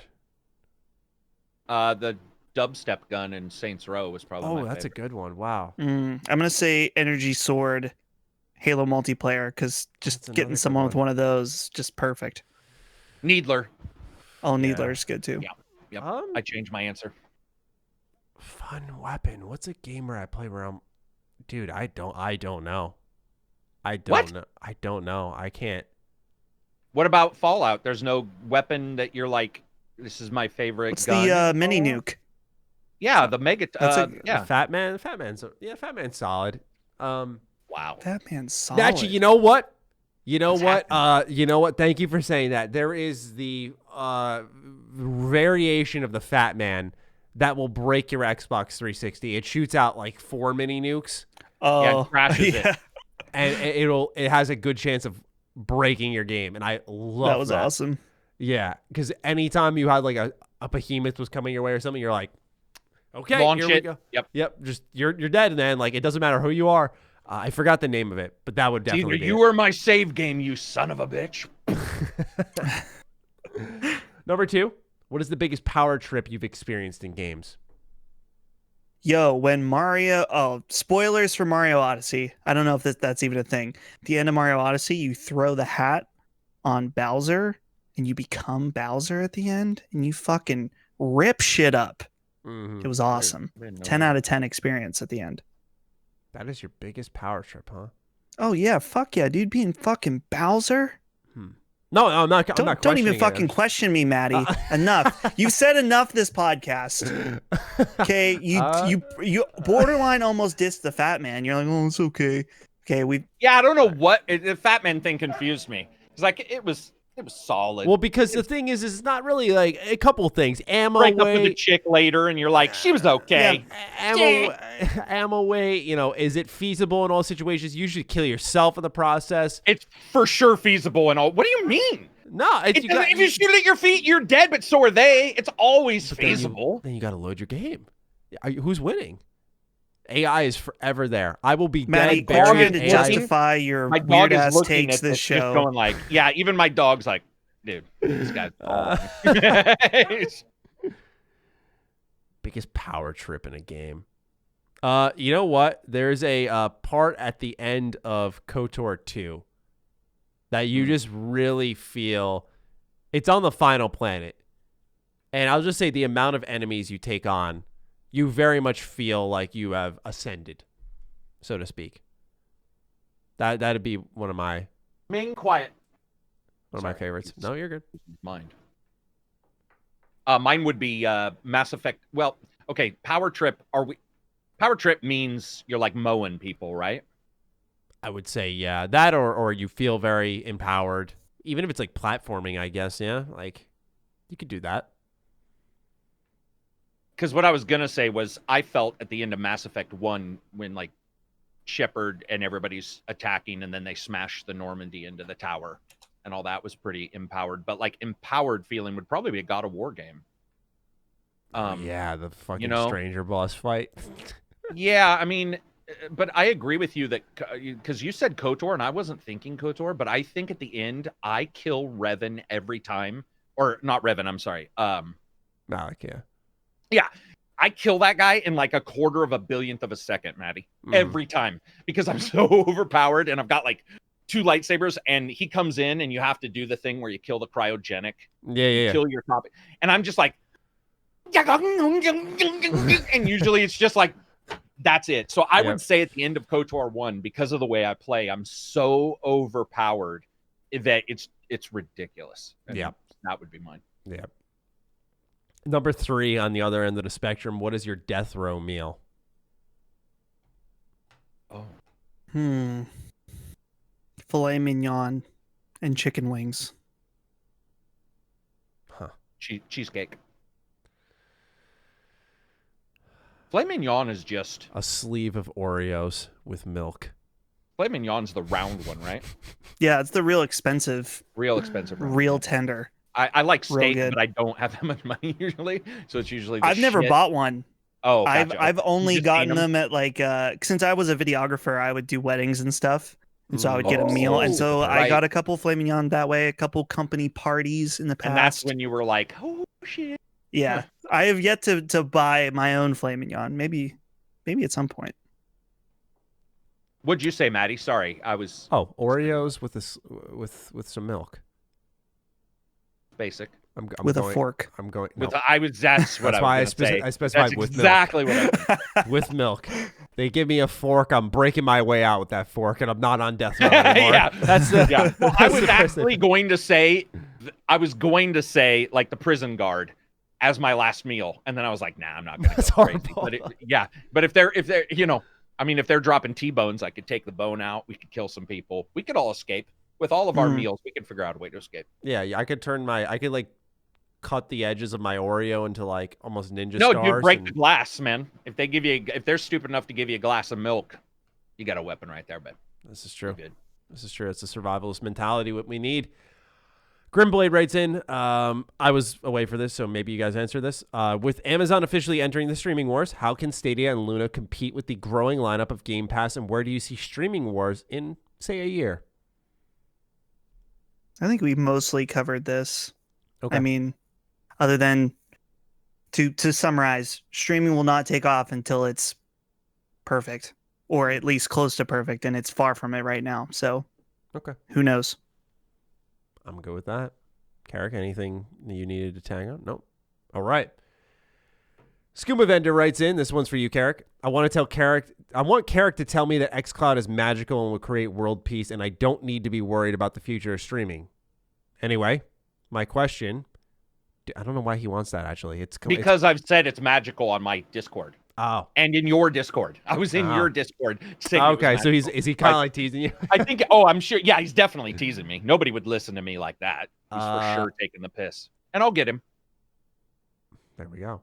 Do we think Bethesda will be more willing to try new things and make more ballsy moves now that they have that Microsoft bag? I never considered this.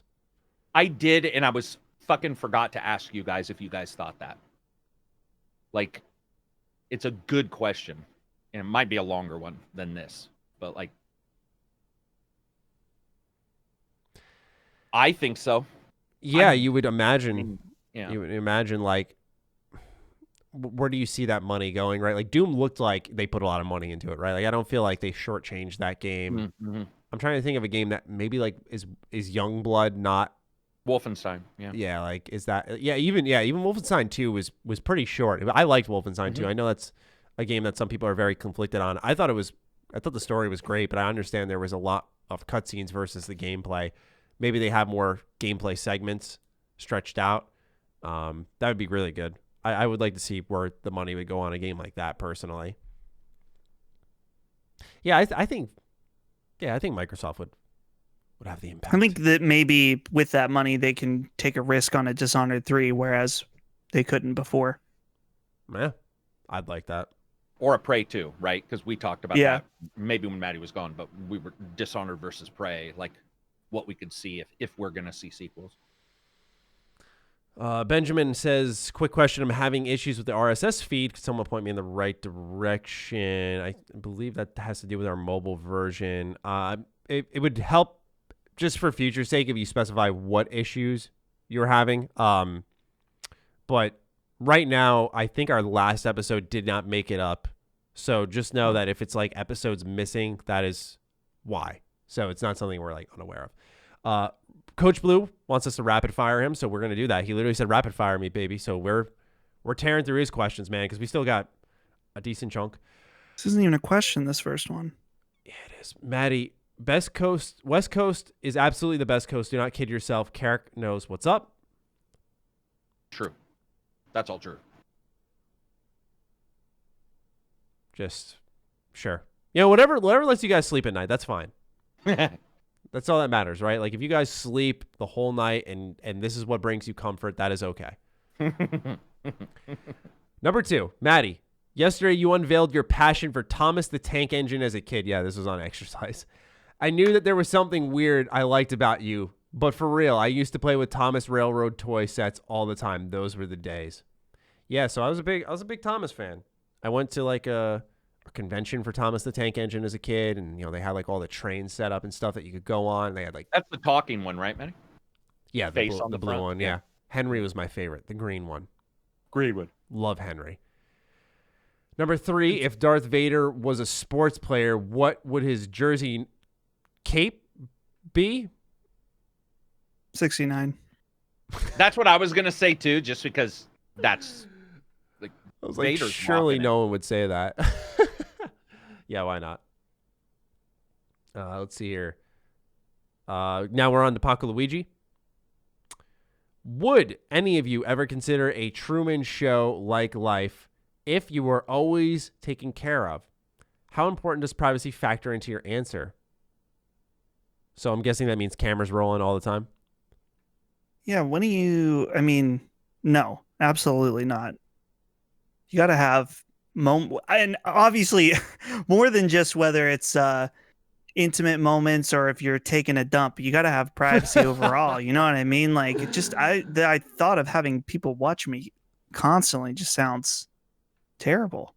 Even if I'd rather work and have, a moment to not be watched than that. So, yeah. I feel like that's stressful. Yeah. I don't know if I would want to go through with that. I would do it in a second. Karak is down for people viewing him taking a dump. Is well, like that if RC I close my eyes moment. In my brain, if I close my eyes, like I don't care who's watching, I'm in my own head, and I don't really have an issue whatsoever with privacy. People know my name because it's my Twitter. Like, I know a lot of issues with that. It's like, well, your name, Dustin, obviously people know, and Maddie's, but it's a little harder Matty's, for example. But I mean, it's like my name is my Twitter. All those kind of things are out and about. I don't have issues with that. People know where I live. Not because I want them to, but because it's hard to hide, right? These days, it's not too hard if you know. Yeah. To figure something out. And the idea of like, what would they see? What would be the worst thing they'd see? If you were younger, you're masturbating.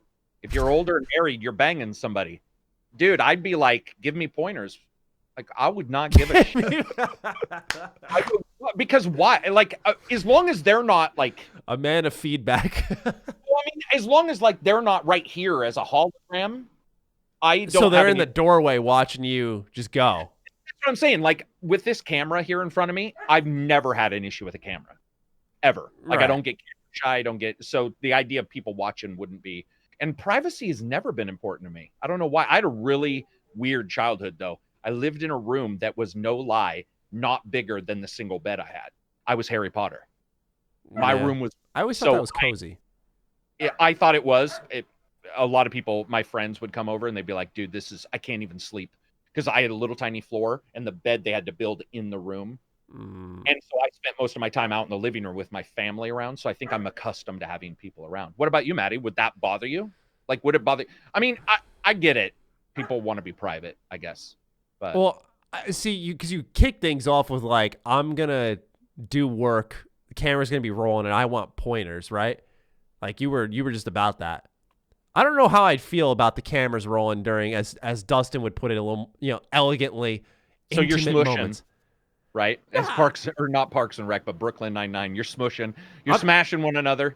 I'm kicking the cameramen out if things are getting steamy. Really? Yeah, they're not gonna film my work. That's not allowed. That's awesome. Film your work. The great works of Matty. Yeah, they're not allowed to just publish that. Like it's too good to be captured. Yeah, exactly. It's just the incredible performance that would be on display. They couldn't do that. Okay. To people, the incompetency that the audience would feel would just be Ouch! That's awesome. I'm kidding. Can we get some verified? No. My girlfriend's busy right now. My girlfriend's see what she thinks about this clip. Yeah. That's the thing too, though, is the other person, obviously. Yeah. Honestly though, I probably wouldn't want that. I don't know. Just like for me, because at least the life I live now, like I'm like you guys, I don't care if the camera's on me. There are those moments where I love being on camera, but there is also that degree of like, I like being on camera because I spend time away from being on camera. Like when I leave my camera set up and everything here. So when I go home, it's just my home. It's, not like all like tons of equipment and shit. So for me, I don't know. It depends how much money they're putting on the table. What are you going to find? Like, here's the thing, Karak, you had that. I was mentioning it a second ago. You had that RC copter moment. That's golden, man. That's viral on Twitter as you just sit there like golden, just watching the RC copter crash and burn. You're like, oh man, wow, this is happening again. Like that'd be incredible, right? For me, it's like, I see. Yeah. I'm the loser kid in the bedroom, just playing, crying. Yeah. Just playing games. And my brother storms in from work. He's like, this fucking sucks. It's like, that would be the more entertaining part. I would not be entertaining. So maybe, who knows? You are right about money, though, right? Like, I assumed when you said money, it was a good amount. But if they're like, no, it's the same you make right now, I agree with you guys. I'd be like, no, it would have to be a lot, I guess. Yeah. I should have been clear on that. Yeah. Oh, of course. I figured that's a given. Droop Snoop writes in, if you could pick one out of Microsoft's 23 studios to remake some of the classic games Microsoft now owns, especially with Bethesda games, which studio would you want it to be? Think of like Sony's Bluepoint devs who are making the Demon's Souls remake. If I had to choose, it'd be the Coalition. I think they're working on everything. I would want to. If you had a studio dedicated to remasters and remakes, who would you pick? I feel like I would get a studio who specializes in that, not one who's done some work on something. And like Bluepoint is great because they've been doing remasters for years, and now like they're remaking and they're doing a good job with that. What'd they do, guys? What did Bluepoint do? I think they did Shadow of the Colossus. Shadow of the Colossus, thank you. I think they did Sly Cooper on PS3 as well as like the Eco and Shadow HD or was it Jack They and also Daxter? did the Metal Gear ports. Yeah. And they did good jobs, man. And Metal Gear really ports to what? PS3, I want to say. They do. You mean PS1 to PS3? Like the PS originals? Is that what you mean? The original? No. Okay, let me just see. Blue Point. Or I don't follow them. I don't follow Metal Gear a ton, so I don't remember what's on what. Let's see. They did Metal Gear Solid HD Collection for the Xbox 360. Was that good? I don't know. I never played it. I've heard it's good. On Vita. Okay. So yeah, I'm trying to see what else they've done here. They did Titanfall for the 360. They did Nathan Drake Collection, which is a very good port. That is a very good port. Gravity Rush Remastered, which is also a good port. Rush.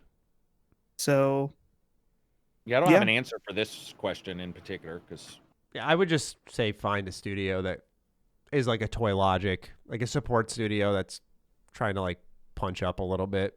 I think that would be kind of good, just to kind of form it's not Iron Galaxy. Yeah, that's a good point. All right, we got 5 more questions in total from Natural Calamity. We will rapid fire them. Rapid fire. We are approaching that 3-hour mark. I know, right? We had a lot this week. Hasn't he gone like 6 times? He's cooking, man. This was posted at 16.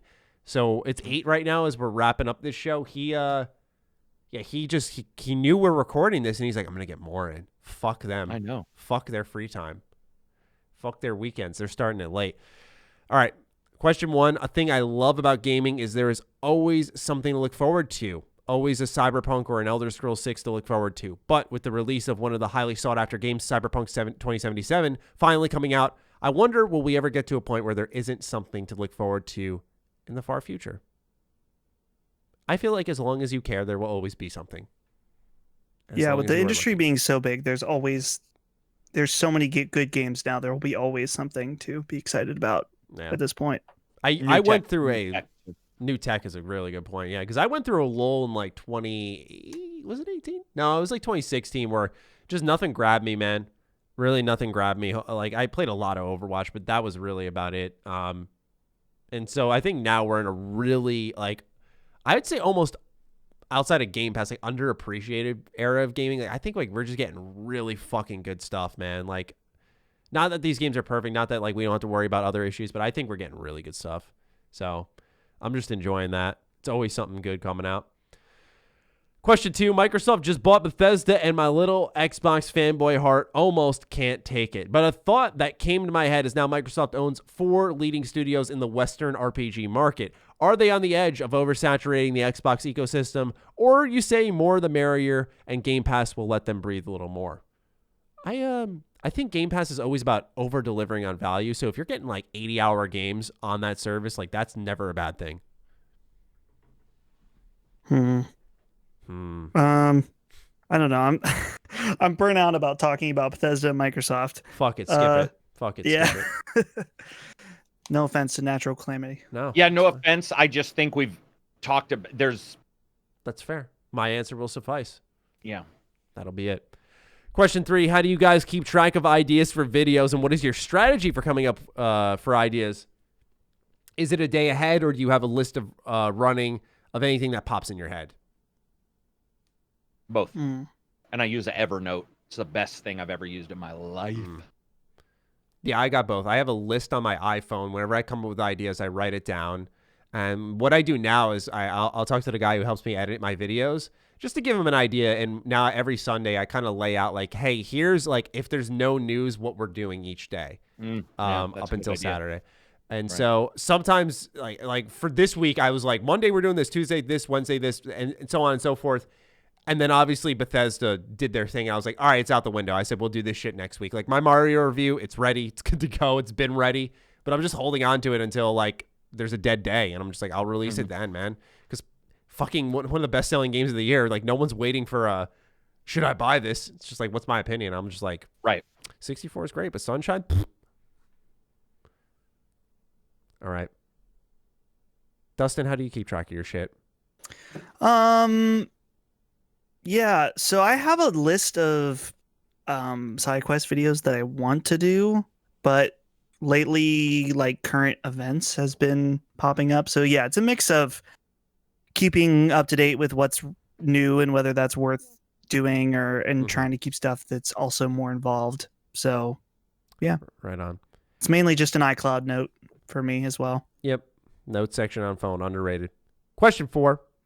Do you see Microsoft making a trade agreement with Sony? We will give you Elder Scrolls if you give us Spider-Man. This ain't the NBA, bro. No shot. No. No shot. There's more to it than that. That'd be funny, though. That would be fucking hilarious, in fact. All right. Last question of the show. Maddie, this is a question for you. Lone and Noah miraculously both have openings in their schedule for the H.A.M Radio podcast. What do you do? Kick Karak and Dustin to the curb. This is already a very fascinating question. You guys now know where he stands. Make them all fight to the death. A grueling battle of rock, paper, scissors. A battle of wits. Lone versus Karak would be sick. But what do you do, Maddie? I'm aware this is on H.A.M with Karak and Dustin. Have fun. He is aware of what he's doing. Do I have to fight Karak? No, because I feel like chooses. Karak is definitely a lot stronger than me. I can tell, even though I've only seen Karak from like mid chest up. This is true. I can just tell. We've never seen the Karak legs. Yeah. Karak, I got it. The only chance I have with Karak is speed and maybe, quick outwitting him. But since he does martial arts, I'm probably just fucked if I have to fight Karak. But this is a question for Maddie. Sorry, I had to jump in there. No, I just it's fine. You guys can this answer fantasy before me. of fighting Karak was an interesting thought experiment. I would keep things as they are. Lone's onto his thing. I'm not even just saying that because you guys are here. Like, I think our show, when it was me, Lone, Noah, was like a bunch of... I was in my late teens. Noah was in his late teens. And Lone was in his early 20s. Like, it was a bunch of kids, like, just being idiots. I think the show's developed into something. It really was, though. It really was just... It's a stupid show. But it's got a history, and I think you can appreciate what it is now and how it's kind of developed, where this show, we fucking laughed our ass off, but I think it was in like for a lack of better terms, a maturely handled way. So I would just, and that's not like it's pinned on them, but more so I like how our show is now. I'm really happy with it. And so, obviously if they ever wanted to come back as like guests and stuff, for sure, man. But like, I like our show now. I always say that like, Karak was like, we brought him in immediately when Lone left because Karak was like the perfect fit. He continues to be. And then Dustin, I feel, vastly improved our show, and it really took us a step forward. We're a lot more loose here. We're a lot more fun here. We have a really good time. A lot of stress off having, two people is fine, but it's like if you even feel sick, you're like, okay, we got to figure out how to work. And it's like, I think I got to like take a day off. Even, I had other stuff, but it's nice having free. For sure. And it's good that really well. Exactly. It's good that if Dustin had to peace out early, the show's not on it's over. It's good that if you had to miss, that's fine. If I have to miss, that's fine. Like, not to mention stress free. I forgot. Yeah. Also, just doing a 2-person show, as far as on a, as far as the host is it's a lot more work because you don't have it. Like, it's like, there's no break. Like when there's 3 people, at least like if I have nothing to say, then you two can take over. If Karak doesn't have anything to say, then Maddie and I will talk. So it's absolutely no chance of me having nothing to say. But actually, I guess I did a couple times. But that's one of the things that I get what you mean by like kid stuff too, because I have old stuff I just saw myself with my old friends from like 5 years ago. That's one kind of podcast, but it's not this one, because if they were on and I said, "What do you think about the tech?" Blah blah blah, they'd be all, "What?" Mm-hmm. Like they wouldn't even have where like. Dustin's on call and stuff. So it's like there's a completely different expertise as things go on and progress that is not really replaceable. Yeah. That I think happens as you continue doing stuff. Yeah, and I feel like I see our show kind of, at least on the YouTube numbers front, we haven't pushed the audio stuff because we are working on things. But I feel like, I'm seeing our show grow. I think people are responding well to what the current thing is. And I'm not like a strict numbers guy, but like also it's about us. Like me and Karak had a blast when it was just us. And when it was time to bring in a third, like we were just like, this is it. Dustin's our guy. Like I remember being on the phone with Dustin. I was just like, dude, you should come on. Like it would be great.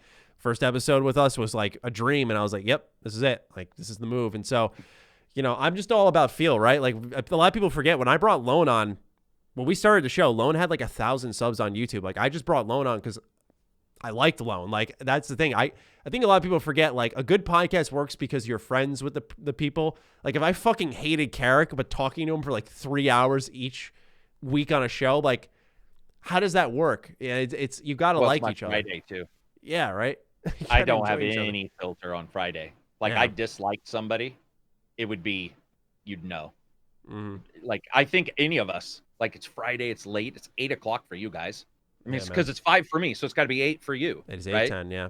Yeah, so I mean, that kind of stuff works out. It's just, yeah, it's a different kind of thing. I don't know. It's admittedly, I didn't get a chance to work with the other one, Noah. Yeah, but I got a chance to work with Lone. But everybody brings their own like sort of weird sauce. Luckily, we've been lucky in that there's never been like in a lot of podcasts I watch. This is just me. I don't want animosity. I've got other shit. I've got real life that I need to worry about. And so my podcast is very animosity free. This one's very animosity free. The one thing we've always been lucky about, there has not been, I don't know what the term is, the troublemaker.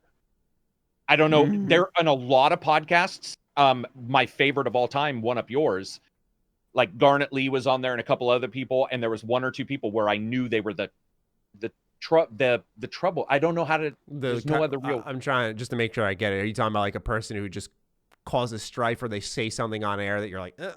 Not on air, but to each other. They're like there's something almost like when we tease. People know if I was being serious. Like they can tell we're all joking, no matter how much we razz about like you and girlfriends and Truman Show. Right? Nobody takes it serious. There's some podcasts I occasionally listen to where there's some animosity in the comments to each other. Right. And I think that's the huge positive that we've always had. And it's I mean, Lone was like that too. It was great. It's always that, no, man, we're just supposed to have fun. We're not, even if you're professional and you feel something, you don't have to be a dick about it. Yeah. And I see that in a lot of podcasts. Now that we're basically in a meta moment of this podcast, I will have to say the thing that I've appreciated, and I've talked a little bit with Maddie, is that there's not like a need to agree with everybody. Like a few weeks ago when Karak and I had the argument about the PS5, like the problem I have sometimes that some people, we could have a conversation like that, and then someone's like, well, we didn't agree, and we now we don't like each other, and it's weird, you know what I mean? I'm just like, no, like Karak and I had a difference of opinion. We got to talk about it, found out that we pretty much remember when we were talking about buying the PS5 and whether it was worth it or not. Karak has no memory of this at all. Dude, that was not an argument. Right. If we did have one, how about this debate?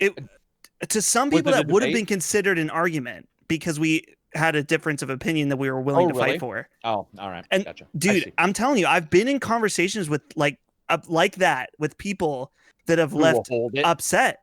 Yeah. And I'm like, it doesn't matter. It's about a fucking PlayStation. You know what I mean? Like, so, yeah, I appreciate that we can have like, yeah, that's for sure. Because like I still don't think I know what we're talking about. And that's, so weird. Yeah. I just feel like those disagreements also bring out, like, it humanizes things, man. Like, when you guys disagree, I feel like you disagree with me with what I said about Automata. You guys got to call me a fucking idiot. Like, you're an idiot. Yeah, that's what I'm saying. Like, I think that brings life to the show. It's very. When I was talking to my consumer, or talking about money, the level of people, or the level of money people who watch my channel, was that the discussion? That was part of it. Yeah, it was like you guys were talking about, like, I think Dustin said I've had people try to shoot me. Who fucking God damn? That's a story that needs to be told at some point. I've been stabbed. What the fuck? Why would I give a fuck? Like, that's what's crazy. It's so true. Like, I guess that is true that people might have an issue, Dustin, but luckily, one of the things I do is I surround myself with a lot of calloused people. Right. If that makes sense. So they're like, well, I assume Colin's this way. I could be wrong. But I assume he's sort of that if you guys like, I assume he's a disagreeable person if he disagrees with you. Like, he wouldn't hide it. Does that make sense? Oh, no. So, no. Right. Do you see what I'm, do you see what I'm saying? So, but the thing is I don't feel he would ever be like, blah, blah, blah, and then leave and be like, fuck you. Like, right. Because he's sort of calloused. He's sort of dealt with it. And I think also it happens with age, right? The older we get, the more times we see something and we're just like, yeah, it's no, we move on. It's not a big deal. Yeah. I always forget Maddie's channel probably skews a little younger than mine too. Like, my age range, it said, was 25 to 40. I'm surprised, man. I'm 25 myself, so me targeting people who are older than me, I'm like, I must be saying something right. You saying something? What's yours, Dustin? Do you know? Do you ever go and look at like? I mean, you may For not. which one? Colin's Last Stand or Handsome Phantom? Well, Handsome Phantom is what I was like. Your stuff. This is Yeah. because yours might be skewed a Here's little bit the thing, older. is mine was younger, but what's happened, I've realized from at least streaming, is a lot of my audience grew with me. So everyone I was 18 when a lot of them were 18 or 15. And so now they're in college and they're like more mature and they behave that way, which is why I think I'm very lucky to have the community I do, because a lot of them stuck with me. So those who were like teenagers being like cockheads are now some of the most loyal, nice people I know. Like it's really interesting how it kind of unfolded. I've never actually looked at this for Handsome Phantom. I'm looking now. 23% is 18 to 24. 52% is 25 to 34. Whoa. And 21% is 35 to 44. So we have a pretty... You're right in the middle there. You diverse. actually skew a little older than I thought you would have. I just assumed you guys would have. I assume games, I guess, all the time. Like, I know because, like, the way I look and the way I talk, and, you know, like, 17-year-old can watch me, obviously, but, you know, there's some age there of, like, age gates and stuff. I always assume it'll be over 18, but then I find out that, like, you know, I'll look at the numbers and be like, damn, some kids are getting past the age gate to watch my shit. Like, I better watch what I say. But I didn't expect us to skew that. That's true though, Maddie. They grow with you because I've been doing it for 6 years. So I guess it's probably the same case for you. I mean, for me, I guess it's yeah. I would understand people's interpretation if they thought I brought a somewhat younger audience in, just because I know I'm not like I formerly of IGN and I'm bringing in this like industry vet experience. Like, I am just a 25-year-old guy who shouts into this thing in front of me, and I give my opinion on games. And I'd say I'm educated, like I'm pretty well versed in it, so. But you know, I totally understand why, you know, given my energy too, you know, that would be a kid-friendly move. But I think people just like the enthusiasm. But who am I to say? Well, I think it's also your collections and like your arcade stuff in the back, like all of that. Yeah, right. That's yeah, like that. And by the way, I'm that. But when I do it, people go, "You act younger than you are." So I assume when you do it, they're saying you act the age you are, or whatever. Well, and you'll be that way one day. So I assumed for some reason younger. But you're right. Yeah, it's been 6. Yeah, that is true. How many years have you been doing it? Technically, I've been doing it since I was like in 8th grade. So I've really, in all actuality, been doing it for over a decade. But damn, really, when it comes to like MrMattyPlays, that's since 2011, September 2011, I want to say. You still late at night? Do you sit up and shake and wonder why you decided to give yourself G27 status as your Twitter? Oh, and that it's grown. Did you? And that it's grown. Dude, it sucks because mine's my real name, and I'm like, yeah. I would like to. Yeah, for me, it's like, oh, MrMattyPlays. It's like that pops. Like, you could search me in a heartbeat. It's like, oh man, that'd be. All right, I guess I got to keep it now. Yeah, and people are like, what the fuck is G27? Do you know what? I thought it was Mass Effect.